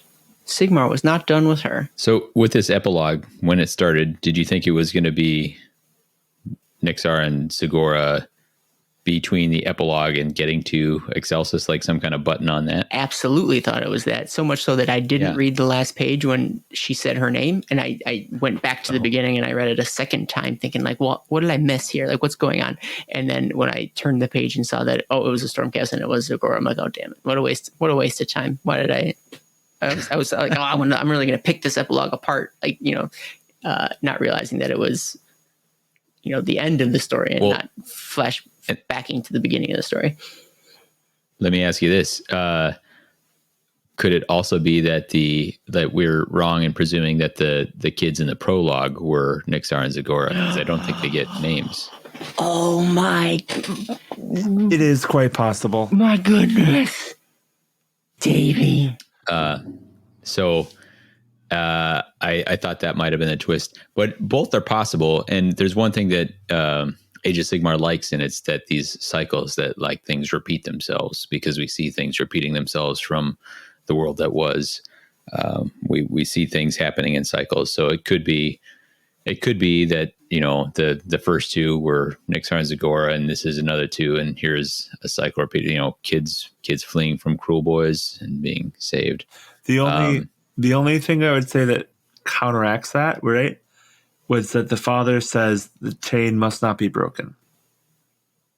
And Zagora and Nixar keep saying the chain must not be broken. Oh, sure. Yeah, that's true. So I think that's more reasonable. But I think it's possible, or just interesting to think about it in that other way. Sure. But what did you guys think about Zagora being a Stormcast? Does that mean that she got taken at the end? Could have been. Right? Yeah, totally. Yeah.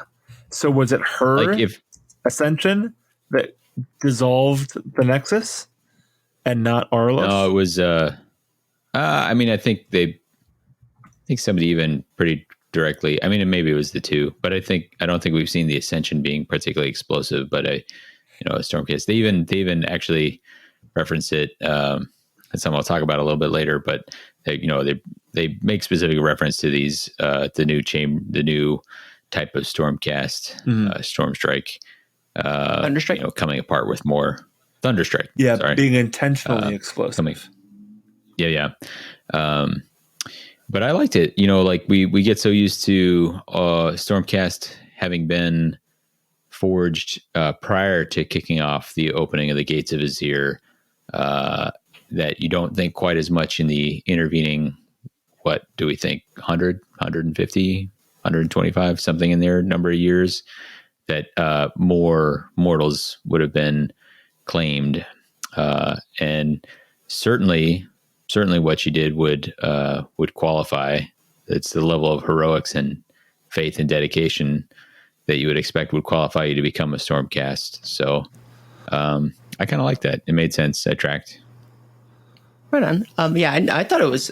I thought it was more likely than not that she was gonna do so. I mean, she checks all the boxes of what Sigmar is looking for. Yeah, if there's one way that Sigmar figures out the Stormcast, it's by checking boxes on a big Excel spreadsheet, just like Aaron Right. would. Yeah, you're saying it with the tone that makes me think you're not serious, but I don't see how I'm wrong.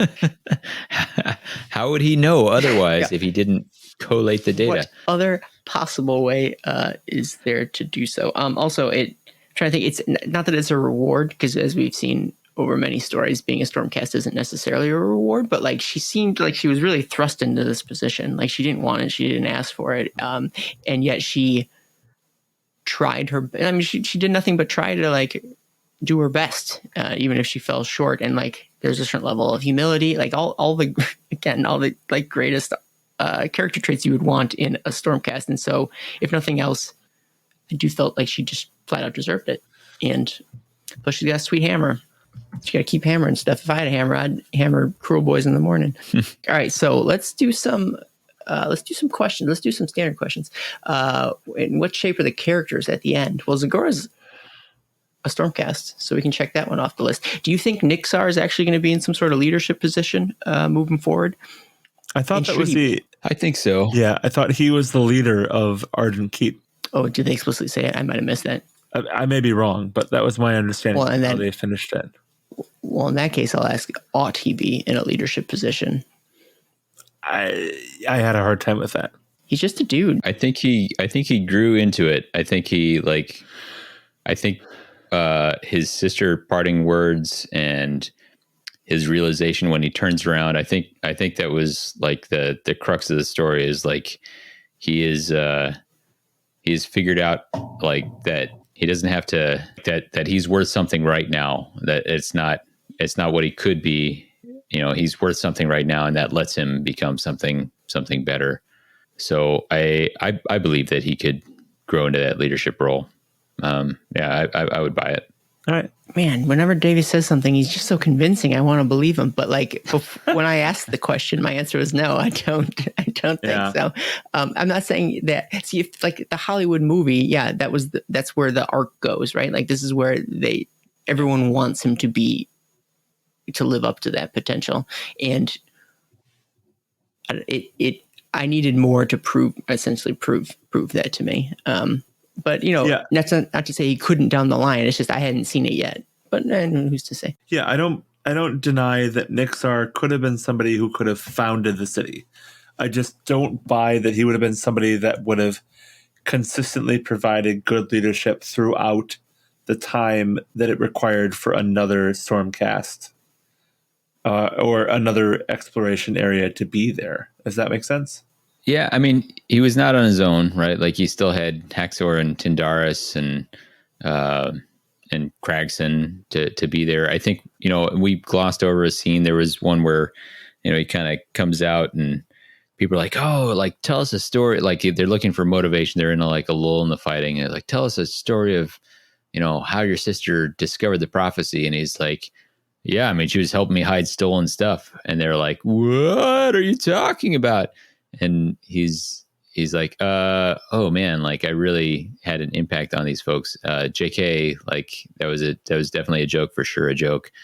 So I think like that was kind of a thing where he was getting the negative side of it, is like, oh, if I'm careless with it, if I'm kind of following these nihilistic or self-preservation or whatever instincts, then it does actually have it. So I think he's like realizing, like, even insignificant me can have this significant impact on people. So I could see some of the missteps, because like, that's what other people are maybe wired differently, but like, you remember your mistakes more than you remember your successes. And so I think if he can, collate the many mistakes he made along the course of his life, like, then he can maybe assemble them all together into something that would make him capable, with the help of other characters in this, of leading other people. Sure. I think I'd say he's definitely has the potential to do so. I don't know that he's not there today. So like I think he has still some growth there, but he's on the right path. He's got good role models. Let's ask my favorite standard question: who was your person, or who was your dude / dudette, or gender neutral dude? I liked Osella. I thought she was the most interesting and kind of unique character that was presented in this book, so I thought she was pretty cool. Right on. Actually, speaking of Osella, we're going to do some listener questions too. Lichcast from the Discord, who is also a patron of ours, thank you very much, asks, what are your thoughts on Osella, and what is she supposed to be in the context of the mortal realms? I think we talked earlier about what we thought she might have been in terms of, amber wizard or a hedge wizard or so on and so forth. And to answer that question, it's Paul's favorite character. What more do you want? She also is the miniature of the Escher Necromunda Death Bride. There are two figures, one of which has a feather headdress with a skull in the front. That's a stretch, but that's what I've come to expect. So carry on. When I read the description of who she was, that was the model that came into my mind. Right? I don't agree with having a cloth over her face. It would be a conversion to put a real face on her head. But one of them is like far more of a sci-fi description, but the second one has like a needle pistol, which you could convert that no problem. But it's a feathered headdress with a skull in the center and antlers on the side. And it very much in my head was just like, oh yeah, that's totally what the character is, right? But AOSified. So, right on. Davey, who is your person? Someone we didn't actually mention in this entire thing. It's a guardsman called Tamar. That was my answer. Not anymore. Oh yeah, not anymore. Yeah. So Tamar is he's a member of the Phoenix Company, and he is like a well-educated, maybe noble, or from a well-off family, and he's just there for the experience. He doesn't have to be, I don't know if you think of Chris Taylor that's in Platoon. That's Charlie Sheen's character. He's like college boy who joined up and is joked at for that. I just found him to be an interesting character, and he for sure dies like part of the way through. I think he gets smoked by the herbivores, which is kind of a rough way to go. But yeah, that was my guy. I can see some connections. And I had to back up just in case, because I had a feeling. I feel like I'm getting a handle on who your favorite characters are. But my my other one would maybe be Varric Skyborn, which was the Knight Vexillor. So basically, Auralis's right hand man, second in command, and so he very much is like a grounding presence for his Knight Arcanum. And so like whenever, so not even from like he's always sort of in his thunder vision or whatever we were calling it. So there's that, but then also just the fact that he has such a like difficult time interacting with mortals. And so like, he's a little bit like a Jiminy Cricket, like conscious, like, or like an angel on the Auralis's shoulder, like being like, oh no, I mean, be cool. Like keep in mind, like, how to tread lightly around these mortals. And so I thought that was kind of like, I haven't seen that character in the Stormcast range before, which I thought was neat. And then also I like his model. He's got a cool banner. Not to say that he's exactly the model as we talked about before, but one interesting question as it pertains to characters that I thought was worth bringing up is Koros, Scarbrand's daddy, wanted to know, who do we feel is the main antagonist in this story? And it calls back to something we were talking about way earlier in this episode for me. But who do you guys think the main antagonist was? Way earlier. Ghur, right? So most of the time they're actually battling against the madness of Ghur. It takes a long time for the Cruel Boys to show up. And they're, I appreciate very often in this sort of story, the enemy is powerful because they are multitudinous and unthinking or whatever. And this is a different kind of, when they do show up, they're a different kind of enemy where they're like really turning the screws on the Stormcast by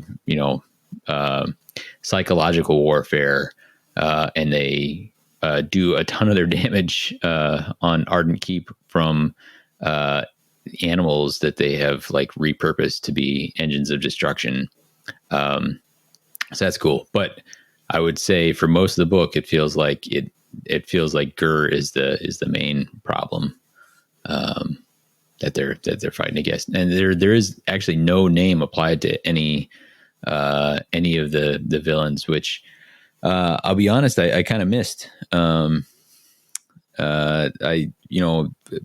always talk about enjoying Josh Reynolds stories, and that's because he can write a compelling villain. And there wasn't one here. There wasn't that perspective in this. Yeah. Probably got additional thoughts on that. I completely agree. I missed the fact that there was no Cruel Boys individual. I particularly missed it when they had the whole Stormcast going into the Cruel Boys army to try and defeat them, and there were literally thousands of Cruel Boys, but one Killaboss and one Swamp Caller, and that was it. Right? It did not feel necessarily like lore accurate or lore specific to me. And I did have a hard time with that. I would have enjoyed had the Killaboss on, Nashtooth been a recurring character that was the character that was leading them into the swamp. It was the character that set up the trap, right? That was the character that was harassing them on their way back to the Ardent Keep. That was the character that they fought. But every time that they encountered a Cruel Boy, it was either a rank and file Cruel Boy or Killaboss, Swamp Caller. There were no names, and that did not make me invested in them as villains. Cool. Right. Speaking of Cruel Boys, we got some more questions here. Bossaroo from the Discord. Actually, let me pause. Hey listeners, that is, if you want to get a question on the Moral Realms podcast, what you got to do is hang out in the Discord all day, every day with me. Just lounge in and wait until I ask everyone if they have any questions for any upcoming episodes, and then you ask your question, and then I put it in the show. That Discord, of course, is found at www.themortalrealms.com/discord. Anyways, back to Bossaroo's www.themortalrealms.com/discord. It is, yes. Do the Cruel Boys feel both cruel and cool enough to you? And then I'm going to build on top of that. Rambozo asks, what did you all think of the Cruel Boys? Do you prefer the more lighthearted traditional orcs or the smart and sinister Cruel Boys? So general thoughts about the Cruel Boys in this here story. How'd they make you feel? What was your impressions? I liked them, but I wanted more of them. Right? Instead of the amorphous villain, I wanted more of an individual. That was all. All right. Davey, what'd you think? I liked them a lot. And I don't know if your stance has changed. I know when they came out, you were of the opinion that the Cruel Boys should have been goblins. You felt like this was a space that goblins had occupied in the past. And my take was that I appreciated that they didn't feel tied to the ways they had done things before. I really like, whether they ended up being Grots or whether they ended up being orcs, I really like that there is a destruction faction that is leaning to the cunning more than the brutal. And that's pretty fun. It's fun to see the tables turned and the good guys being outsmarted, because, again, like I said, traditionally it's been the bad guys are powerful because there's lots of them. They're not very smart. They make bad choices. The good guys can trick them or outsmart them or, out strategize them. And in this case, like for much of the story, the Cruel Boys really have the upper hand. Like they are doing it, and not because they have more, although they do, but they have the upper hand because they are employing that kind of cunning aspect, the Mork aspect of Gorka Morka. And so I'm down with that. Although Although I say the Mork aspect, they explicitly mention at least once, maybe more than that, being all up on that End of Empires Kragnos thing. So that was a little, I don't know, dissonant for me, but I liked seeing that aspect of destruction. That was cool. I want to see more from their perspective. One thing I'll add is that they also felt, I mean, they felt wily and crafty and smart, but they also felt creepy. Like, I thought they were neat in this book because of like all the things they were doing unseen, like the trap in the tower. Like that was a bit much. And like, I think in a good way, kind of. And had we seen sort of a live example of the traps that they were doing with like the pit traps and like the stringing people up out in the, just like that also would have been unnerving. And like that's a certain element that you get from maybe like death factions, but not so much destruction, right? But like, I mean, obviously it's a new way to see orcs sort of act, but like it was like unsettling, and I think that was a great effect for this story. Like that was well played, I suppose. And also, I'm reading the question: did the cruel boys feel both cruel? Yeah, it definitely felt cruel, like like in a very literal sense. Like that was cruelty on display there, which is interesting. Okay, I'll ask this one. We'll make it quick. Bosseru also asked, did the Stormcast feel like Stormcast to you? I'll say, was there any notable differences or similarities between this new breed of Stormcast to what we've seen before? Short answer, no. This is a little on me, but I can find Stormcast a little rough to read. Some of their dialogue is just like so, I don't know, like stuffy, where they will say things to each other that you're like, you guys already know that. You're like, we are the Storm Strike. We do not, like you already know you're the Storm Strike. Everyone here is Storm Strike. Why are you saying this out loud? And there's a whole lot of like just reference to the storm, like again and again. It just felt like a little bit of a slog sometimes going through their dialogue, mostly because they are so like, I don't know. And formal is not quite the word I'm looking for. I mean, I already said stuffy, and maybe that's what I want. I guess I at times would find them tedious when it was their sections to talk about, where it's just like they're going to say storm a bunch. They're going to talk about that stuff, and they're going to be really confident in themselves and startled if anyone has any self-doubt or whatever. So that felt very familiar with previous Stormcast that I've read, with a handful of exceptions. And that sounds really negative, and I guess it is, but I didn't find a thing that felt different. I don't know. How'd you feel, Paul? I felt like the Stormcast did feel like Stormcast to me. I felt like they felt overwhelming in the vast majority of the situations. They felt superhero-ish, right? Which is what I want the Stormcast to feel like.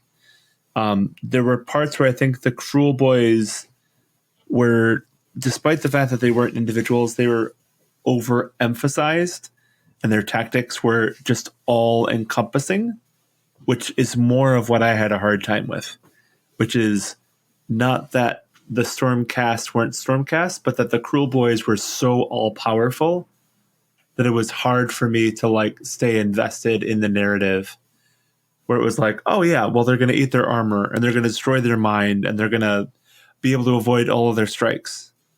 It felt harder for me to see them as a valid threat because they were just so overpowering. So the Stormcast did not fail to be Stormcast to me. It was just that the Cruel Boys became so overpowering. But also to kind of answer your previous question, I still feel like the Cruel Boys should have been Grots, because they're too sneaky and they're too vicious for me for orcs. But that's just a personal opinion. Sure. To the Stormcast question, I do feel the Stormcast were just Stormcast, which then makes me wonder, why did we need new Thunderstrike Stormcast in the first place if they're just going to be Stormcasty? Anyways,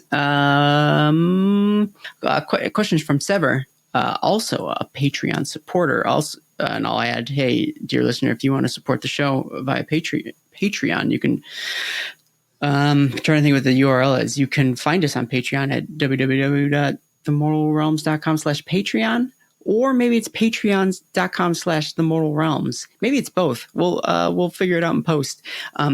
Sever asks, are all Dawnbringer crusades named after the Dawnbringer character? Are all prophets of these crusades named the Dawnbringer? There were crusades referenced before hers. Were they always a thing, but now just taking the precedence because she proved they can be successful? I doubt that Dawnbringer crusades are named after this character. I'm sure that word was created long before Zagora was ever made up. I did some research on this question because I was like, this is a hard question.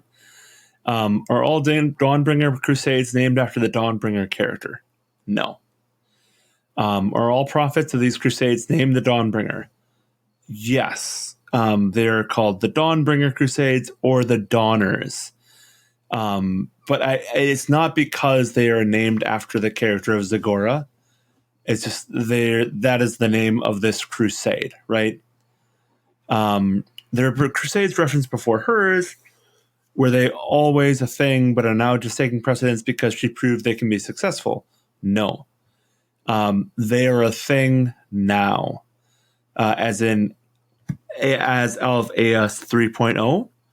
The Dawnbringer Crusades are now a thing. They're attempting to strike back into the wilderness of all the realms and to reconquer that land. Which is interesting because I was listening to Warhammer Live and Adam Truck was like, oh, the Dawnbringer Crusades are out of Excelsis, which makes sense. But if you read the core lore from the core handbook for AOS 3.0, there are actually Dawnbringer Crusades in Akshi as well. There are Dawnbringer Crusades in all of the realms. They might use different animals or different abilities. Like, so if you're in Shaman, the Metalith might be hauled by a gun hauler, right? Or an ironclad.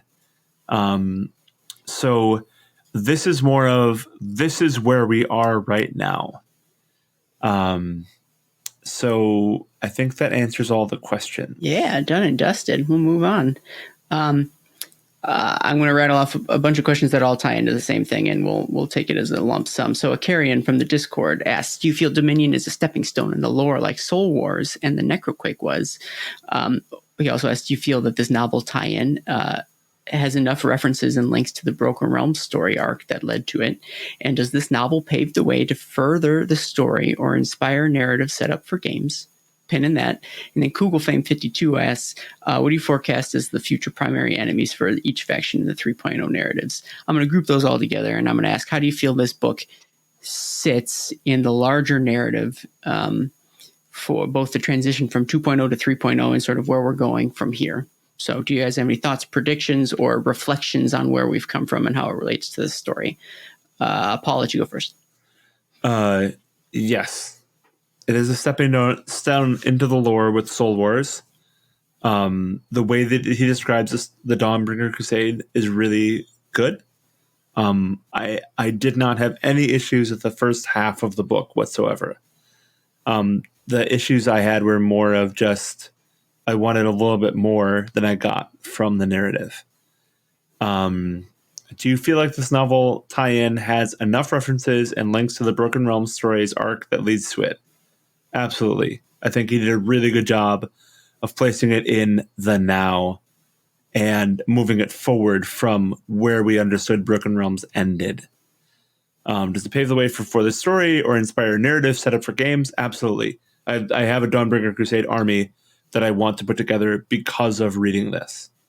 And what do you forecast as the future primary enemy for each faction in the 3.0 narratives? That's a hard one, especially since literally today we saw that Stormcast are getting Dragon Riders.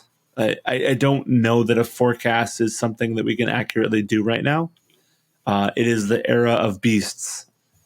Mega Gargants are going to be a really good enemy for each faction because they can be in any faction. Marathi would be a really good enemy for most factions except for Daughters of Cain. And there's an argument to be made that you could even do in Daughters of Cain where she is the enemy, based on the fact that she's calling herself Marathi Cain now. All right, David, what do you think? Where does this sit in the larger narrative? I mean, I think it is. So Kragnos obviously had his whole Broken Realms book, but he's mentioned ominously a couple times here. One by the survivor, the temporary survivor from the tower, and then Kragnos's name checked by the Cruel Boys as well. So I think if you were coming to this brand new and you read this book, you'd be like, oh, Kragnos. Like, Kragnos is the thing I need to be worried about. So I feel like there's more to come from Kragnos is how this sets up. And it does feel like it sits in that space that Soul Wars did. RIP Soul Wars episode. Still missed that episode. So Helios, the real Delios. Oh, yeah.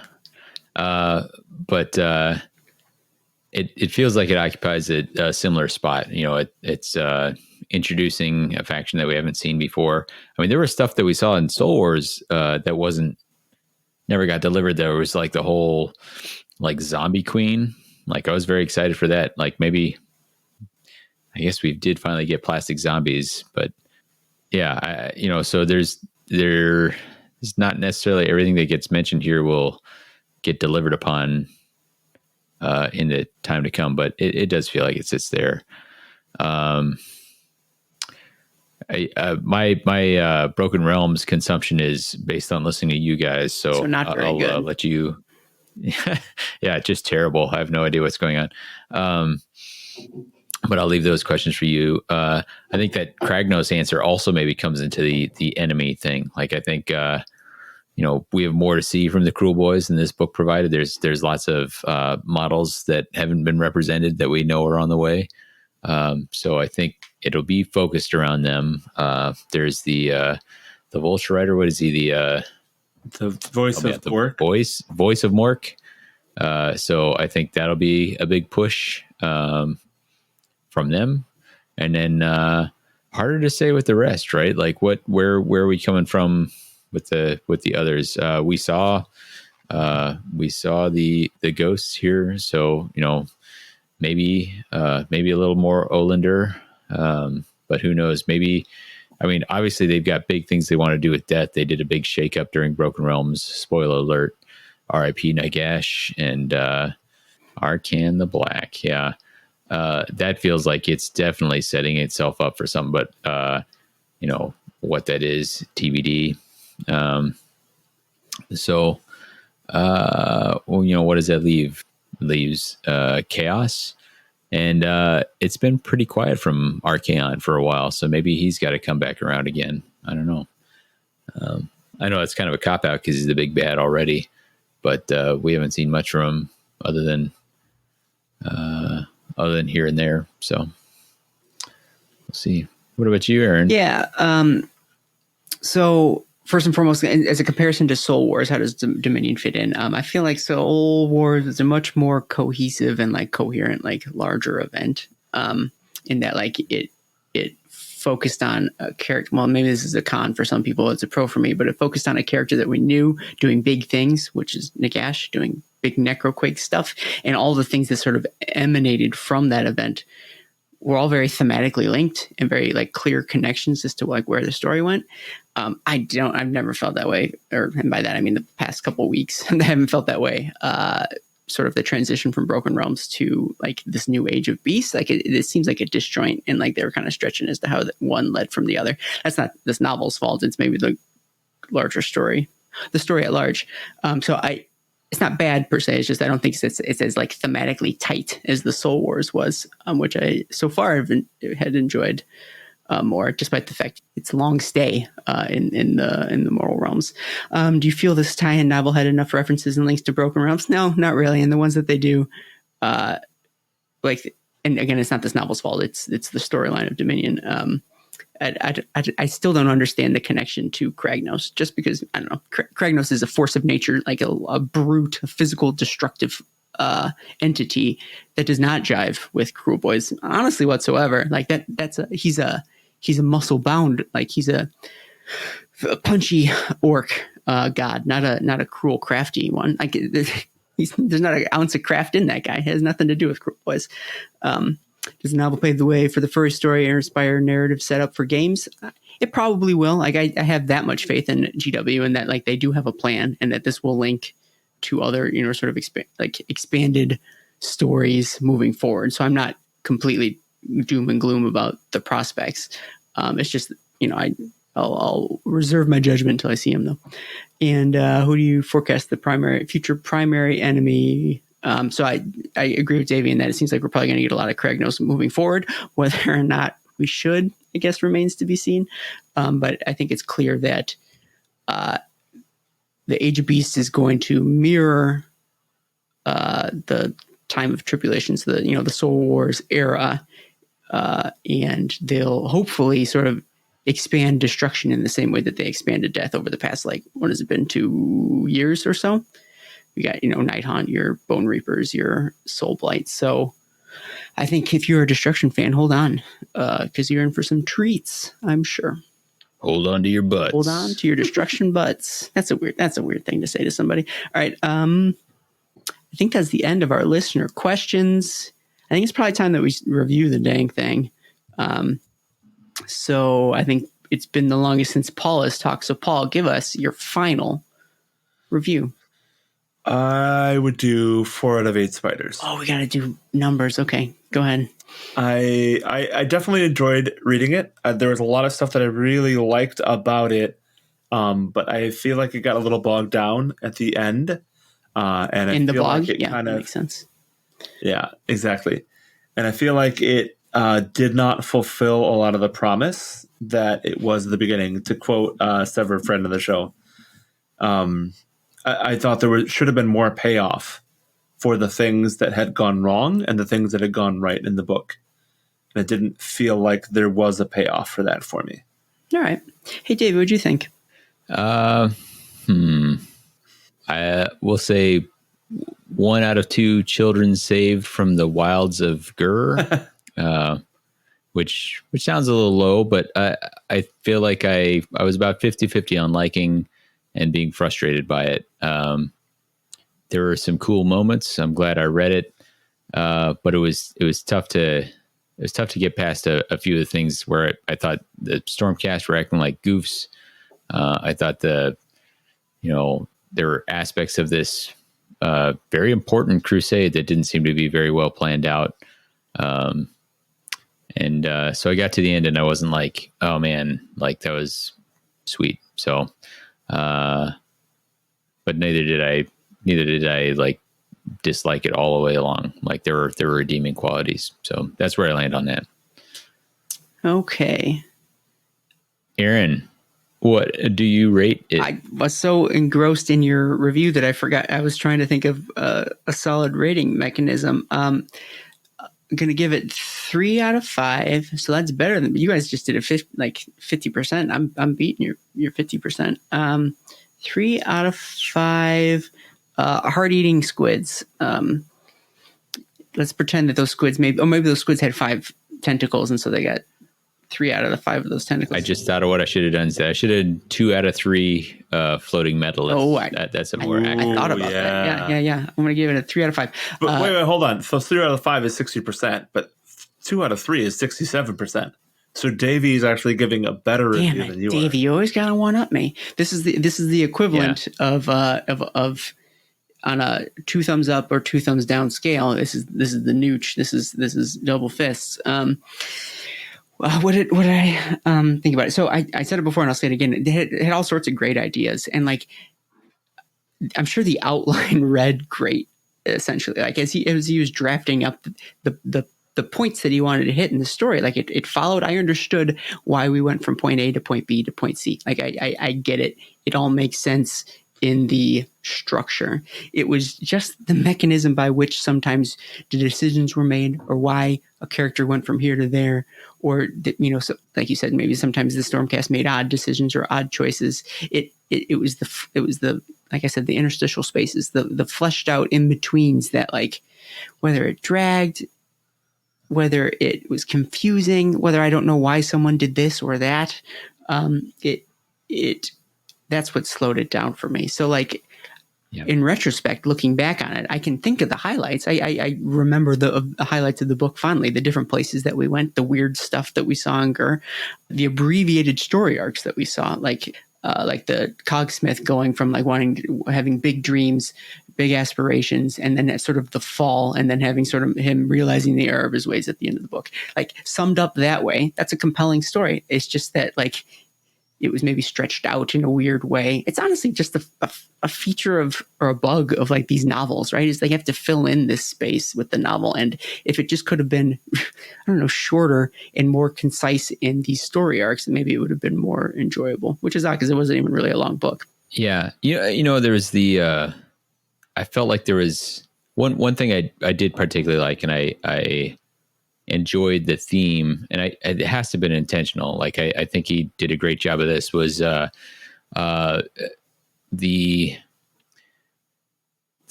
problem that is presented by, you have this grand endeavor and has all these great ideals and good intentions, and then human or mortal frailties come into play. And even on the part of the Stormcast, who are, immortal, but have their own flaws, and how, like, a combination of those flaws, like, almost cause this thing to completely fail. Certainly to fail on a scale that, you kind of know how the arc of these books are going to go. Like, there's going to be some victory, but not 100% full victory for, the forces of order. Like, that is 90% of the way these books end up going.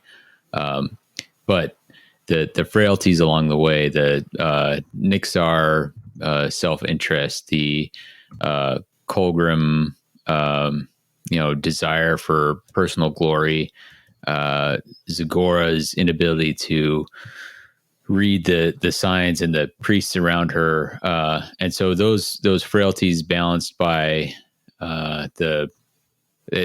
those, then when placed in contrast with the valor, that makes the valor stand out a little bit more. Like the fact that their faith gets them to manage to row ashore, or defeat the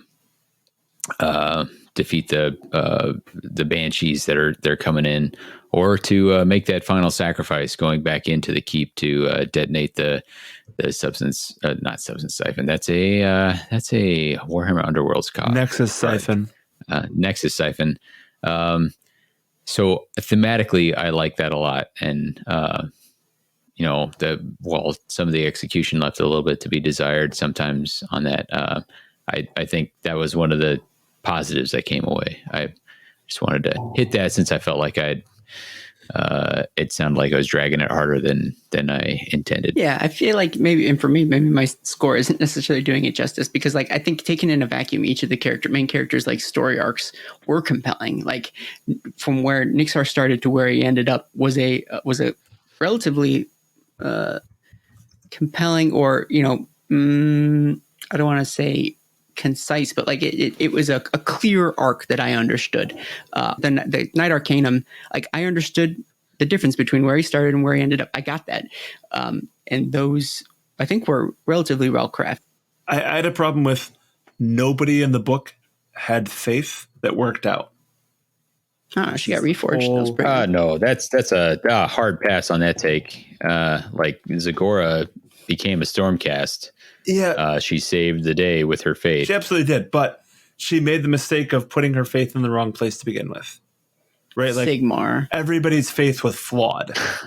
And that's what I had a hard time with, right? Like, Arlos had faith that he knew what was going to happen, but he was wrong. Yeah. And Zagora had faith that she knew what was going to happen, but she was wrong. But I mean, that's the bigger discussion about faith on this thing. Whereas, like, we're in world where you can actually like shake hands with your God. Like you have to find a way to make faith, because like, you know, faith has to be this like belief in the unprovable, and he's got to find another way to do that. And so instead of it being like, does my God exist or not? It has to be, is my God paying attention to me or not? Or is my understanding what my God told me? Which is why I had the hard time, because Osella was the only character who had faith from the beginning to the end and was not betrayed, and it worked out for her. The only one. Yeah. Hey, dear listener, this has been a lively discussion. We want to hear what you think about this book. So please reach out and let us know through any of our multiple social media outlets. Do you guys have any quick final thoughts before we close it out? I do, and I know you don't want to hear it, but my final thought here is I've found a connection with Nixar, and then I think it was Raynar in Mirrored City by Josh Reynolds, where you have, and the difference being is that like the final turn for Raynar was to the bad side, like to make the decision to become a full-on antagonist instead of like an anti-hero. And Nixar ends up going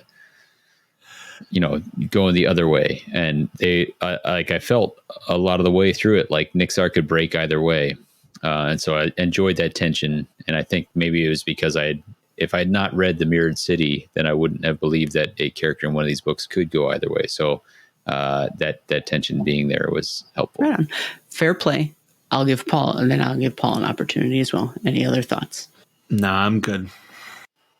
Paul is my new favorite. Yes! And with that being said, it's time for our reforging. But Sigmar willing, we'll be back soon. Like, subscribe, share, or leave a review. Join us in Discord, drop a tip on our Patreon. Anything you can do will spread the word of Sigmar farther than we can on our own. Chat with us anytime about your thoughts on Twitter at The Mortal Realms. Paul, where can they find you on the internet? At PJ Shard. And I'm Aaron. You can find me on Twitter at DosAsos. And Davy, where can they find you online? At red_Zeke or at WTHcast if you're talking Underworlds. And everyone is. You can find all our Mortal Realms shows and content at www.themortalrealms.com. Since we're talking about Stormcast, did anything from that sort of the battle between the Stormcast and the Cruel Boys outside the keep walls, did any of the jump out at you? Can I just register a vote for calling them Stormkeist from now on? Stormkeist, or what about Stormquiche? What about a nice Stormquiche? Or what about if you kick them right in the Stormkeister? Yeah, I was gonna say Stormkeister is the definite winner here. Oh darn it! All right, well we'll leave that up. This is normally this sort of thing that I would edit out, but since we're having so much fun, we'll leave it in. We'll allow the viewers to vote. Yeah. That's in legacy of Eric, since he can't be here. I feel like that's the kind of energy he'd be bringing. You got it. That's for true. The spoiler phase. The spoiler phase. The spoiler phase.